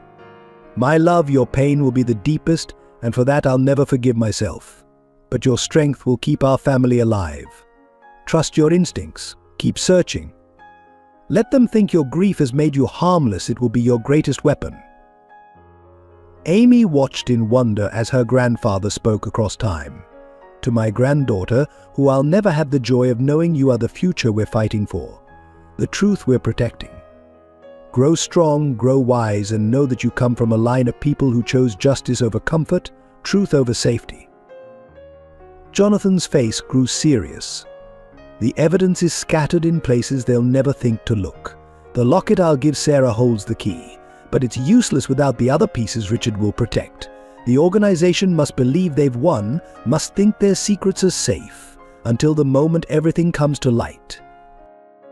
He leaned forward, his eyes intense. "Elizabeth, Sarah, Amy, if you're watching this together, then everything we sacrificed was worth it. The Morgan women united are unstoppable. After I'm gone, Richard will be your shield, your secret keeper, your hidden guardian. The role will cost him everything: his reputation, his freedom, perhaps even your love." But he agreed without hesitation, because he understands what we're fighting for. The video was nearing its end. Jonathan's final words were filled with both sadness and hope. "I go to my death knowing I've done everything possible to protect you. The path ahead will be hard, but you'll have each other. And in the end, the truth will come out. Love will conquer fear. Justice will prevail." The screen went dark, leaving the hospital room in silence broken only by quiet sobs. 3 generations of Morgan women clung to each other, finally understanding the full scope of Jonathan's sacrifice, of Richard's dedication, of the love that had guided every painful decision. "He knew," Sarah whispered. "He knew everything that would happen." Elizabeth wiped her eyes. "He knew us, knew we would be strong enough to see it through." Amy touched the screen where her grandfather's face had been. "He did it all for us, for justice." Through the window, the sun was setting over the city, painting the sky in shades of gold and purple. Jonathan Morgan's final message had bridged the years of separation, healing wounds they hadn't even known they carried. The collapse of Carter's organization unfolded like dominoes falling in slow motion. As Elizabeth recovered in the hospital, Sarah and Amy watched the news reports with a mixture of satisfaction and disbelief. Each day brought new revelations, new arrests, new confessions. Judge Hayes brought daily updates to Elizabeth's room. "The evidence Richard gathered over 15 years is devastating," she explained one morning. Senior judges, politicians, corporate executives, they're all turning on each other, trying to save themselves. The morning papers carried headlines that read like "Revenge Poetry Corporate Empire Crumbles Corruption Ring Exposed Carter's Inner Circle Faces Federal Charges," but it was the personal betrayals that proved most destructive to the organization. "They're like rats fleeing a sinking ship," Sarah observed, reading about another high-ranking executive turning state's evidence. "Each confession triggers 3 more. They're tearing themselves apart." Elizabeth watched from her hospital bed as her society friends were led away in handcuffs, their perfectly maintained facades crumbling under the weight of truth. These were people who had attended her charity galas, who had offered false sympathy over Sarah's disappearance, all while knowing the dark reality. Carter's private files are the final nail, Judge Hayes announced. His meticulous record-keeping has become their undoing. Every bribe, every threat, every crime, he documented it all. The organization's internal communication system, designed to protect their secrets, became a web of evidence. Encrypted emails were decrypted, revealing decades of corruption. Financial trails, carefully hidden in plain sight, now led directly to the guilty. Amy spent hours organizing the evidence, her legal studies giving her insight into the magnitude of what they'd uncovered. "It's not just the crimes," she explained to her mother and grandmother. "It's the betrayal of trust. These people were supposed to be pillars of society." The most dramatic moment came when Richard's full testimony was released. His detailed account of 15 years undercover, gathering evidence while maintaining his cover, exposed the organization's deepest secrets. His testimony, combined with Jonathan's video confession, created an unassailable narrative of corruption and justice. "Your father would be proud," Elizabeth told Sarah, watching another news report about the investigation. His sacrifice, Richard's dedication, it all led to this moment. The organization's financial empire began to crumble. Banks froze accounts, boards of directors resigned en masse, and stock prices plummeted as the truth emerged. But the Morgan women ensured that innocent employees and shareholders were protected, using Elizabeth's business acumen to stabilize what could be saved. "We're not just destroying," Sarah insisted. "We're rebuilding, creating something better from the ashes." Judge Hayes brought news that some of the organization's former members were cooperating, helping to implement new oversight systems and anti-corruption measures. "Your family's fight is changing how business is done in this city," she told them. Jonathan's dream of transparency and accountability is becoming reality. The final blow came from an unexpected source. Carter's own daughter, Sarah's half-sister, whose existence had been hidden for decades, came forward with her own evidence. Her testimony about years of witnessing corruption while being forced to maintain silence resonated deeply with the public. "She's family," Amy said quietly, watching her aunt's testimony. "Should we reach out?" Sarah nodded, understanding the importance of healing family wounds. Once the dust settles, we've had enough of secrets and separation. As Elizabeth grew stronger, the organization grew weaker. Its members faced justice, its corrupt practices were exposed, and its power over the city's institutions crumbled. The Morgan family had achieved what seemed impossible. They had brought down an empire built on lies and betrayal. It wasn't just us, Elizabeth reminded them. It was Jonathan's courage, Richard's dedication, and every honest person who chose truth over power. We were just the catalyst. The organization's collapse marked the end of an era in New York, but for the Morgan women, it marked a beginning. They had reclaimed their legacy, honored their fallen, and emerged stronger than ever. 1 month after Elizabeth's release from the hospital, the Morgan mansion came alive again. The grand dining room, silent for so long, filled with warmth and laughter as 3 generations gathered for their first real family dinner in 15 years. Elizabeth presided over the table from her wheelchair, still recovering but growing stronger each day. Sarah had moved back into her old room, while Amy occupied the suite that should have been hers all along. The house felt whole again, filled with the life and love it had been missing. "I found this in the attic," Amy announced, bringing down a dusty photo album. Inside were pictures of Sarah as a child, Elizabeth young and radiant, Jonathan beaming with pride.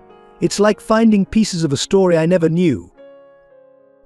They spent the evening sharing memories, filling in the gaps of their separated years. Sarah spoke of her time in hiding, the small victories and crushing loneliness. Elizabeth revealed how she had kept watch over Amy from afar, treasuring glimpses of her granddaughter's life. Amy shared stories of Grace, acknowledging the woman who had protected her while keeping her safe. "We should invite her to visit," Elizabeth suggested. "Grace was part of our story too. She kept our most precious treasure safe." The healing wasn't always easy. There were nights when old fears resurfaced, when the trauma of separation felt too heavy to bear. But they faced it together, supporting each other through the difficult moments. Sarah sometimes woke from nightmares, calling out for her father or fleeing imagined pursuers. Amy would find her mother in the study during these times, tracing Jonathan's face in old photographs. They would sit together, daughter comforting mother, sharing the grief they both carried. Elizabeth watched her family heal with quiet joy, seeing pieces of Jonathan in both her daughter and granddaughter. The strength that had kept them fighting, the integrity that had guided their choices, his legacy lived on in them. The mansion itself seemed to heal. Elizabeth's evidence wall came down, replaced by family photos that included Amy's childhood pictures, finally united with the rest of their history. Sarah's art studio was reopened, sunlight streaming through cleaned windows onto fresh canvases. Most precious were the simple moments, teaching Amy to bake Jonathan's favorite cookies, Sarah reading to her mother during Elizabeth's physical therapy sessions, 3 generations working together in Elizabeth's beloved garden. "Look," Elizabeth said one evening, pointing to a rosebush Sarah had planted as a child. "It's blooming again, after all these years." The symbolism wasn't lost on any of them.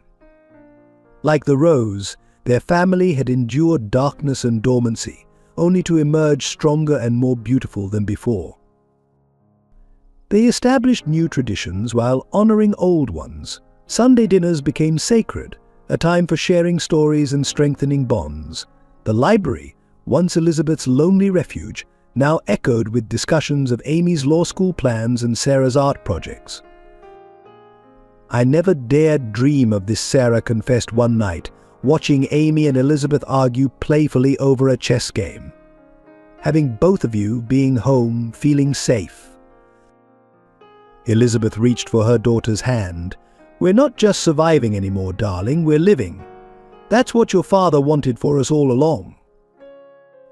The trials lasted for months, commanding national attention as the full scope of the organization's corruption came to light. The Morgan women attended key sessions together, their united presence a testament to survival and justice. Carter's sentencing was particularly poignant. As he faced the judge, Sarah stood to deliver her victim impact statement, her voice steady and clear. "You didn't just kill my father," she said, looking directly at him. "You tried to kill the truth. But truth, like family, finds a way to survive." Elizabeth's testimony about Jonathan's murder brought hardened courtroom veterans to tears. She spoke of a love story destroyed by greed, of a man who chose integrity over self-preservation. The evidence Jonathan had gathered, preserved for 15 years, proved devastating to the defense. Amy's contribution came through her legal insights, working with the prosecution to ensure no detail was overlooked. Her understanding of both the personal and legal aspects of the case proved invaluable in securing convictions. But the reforms that followed were sweeping. New anti-corruption legislation, dubbed the Morgan Act, established stricter oversight of corporate governance. Financial institutions faced heightened scrutiny, with whistleblower protections strengthened significantly. "Your father's dream," Judge Hayes told them after the final verdict, "was always bigger than just exposing one corrupt organization. He wanted to change the system itself." Richard's sentence was commuted in recognition of his undercover work. Though he chose to leave New York, his final letter to the family spoke of peace found in truth revealed. Jonathan's plan worked, he wrote. Justice prevailed, and his family is whole again. Sarah established the Jonathan Morgan Foundation for Corporate Ethics, using recovered funds to support whistleblowers and their families.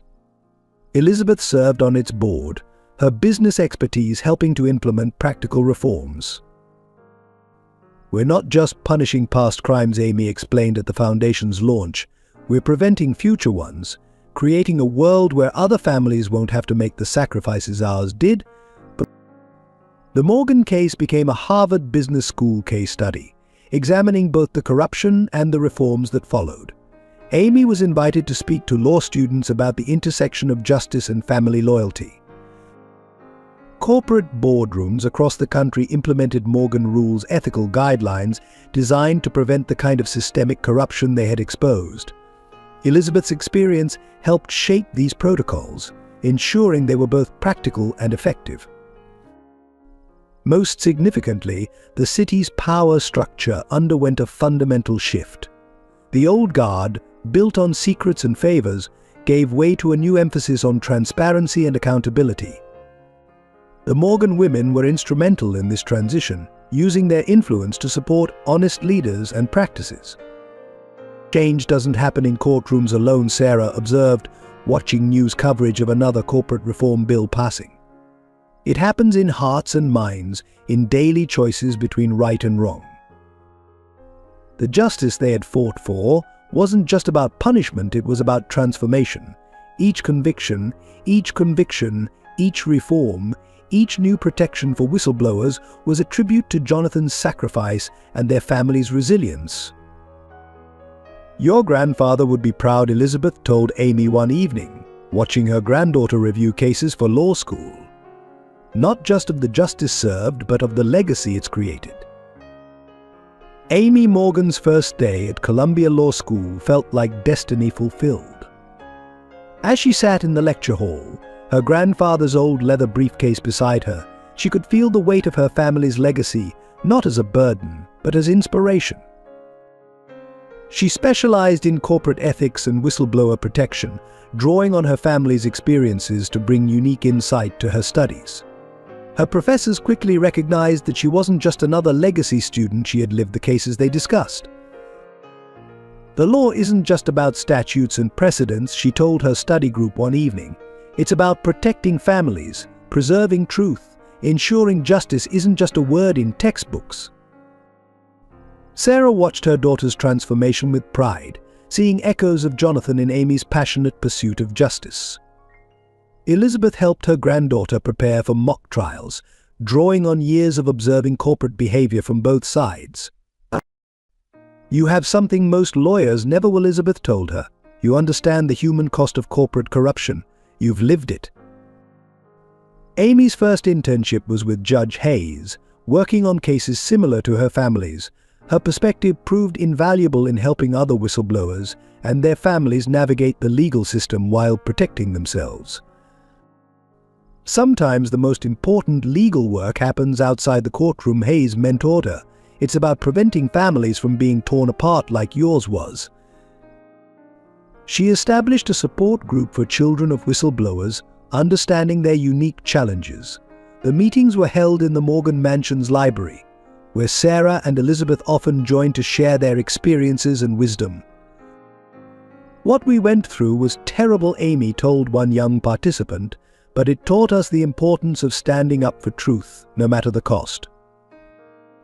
Her law review article on reforming witness protection programs drew national attention.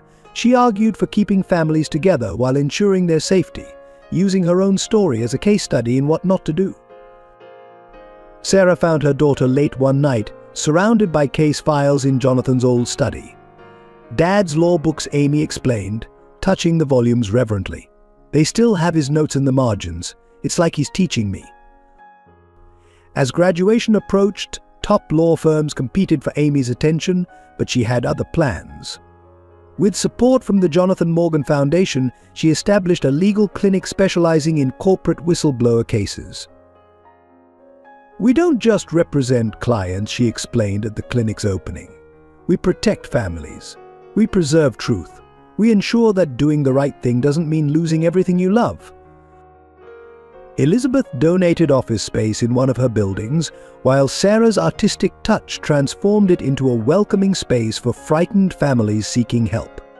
It became a family project combining Amy's legal expertise, Sarah's empathy, and Elizabeth's business acumen.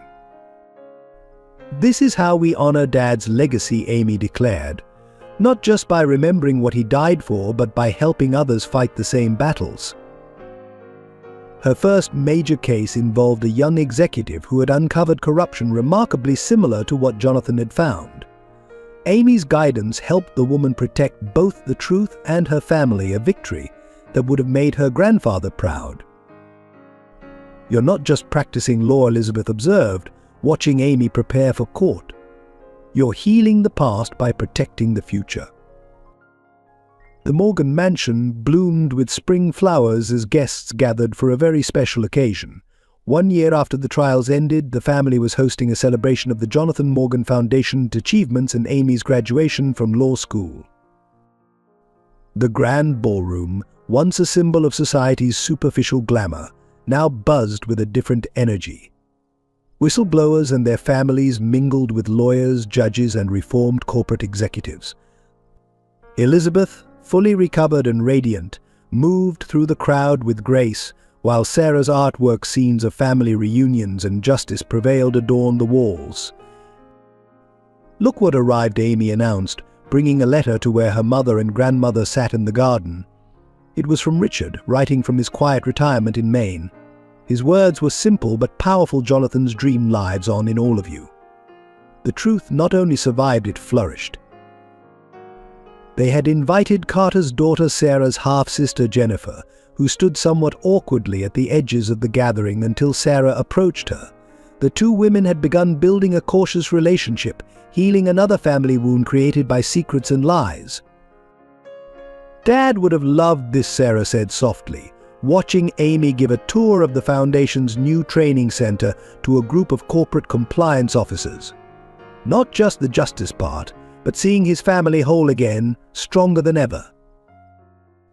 Elizabeth touched the locket now worn by all three Morgan women, newly crafted versions containing family photos rather than evidence. "He's here," she said.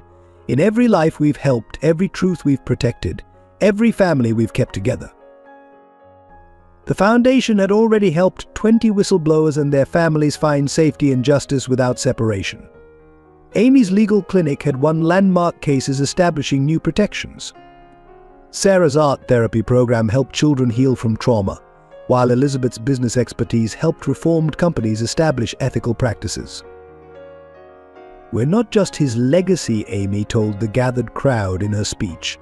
"We're his living promise that truth matters, that justice prevails, that love survives. Every person in this room represents a victory of courage over fear, of integrity over greed, of family over force." But Later, as the evening drew to a close, the three Morgan women stood in Jonathan's study. His portrait smiled down at them as they raised their glasses in a private toast.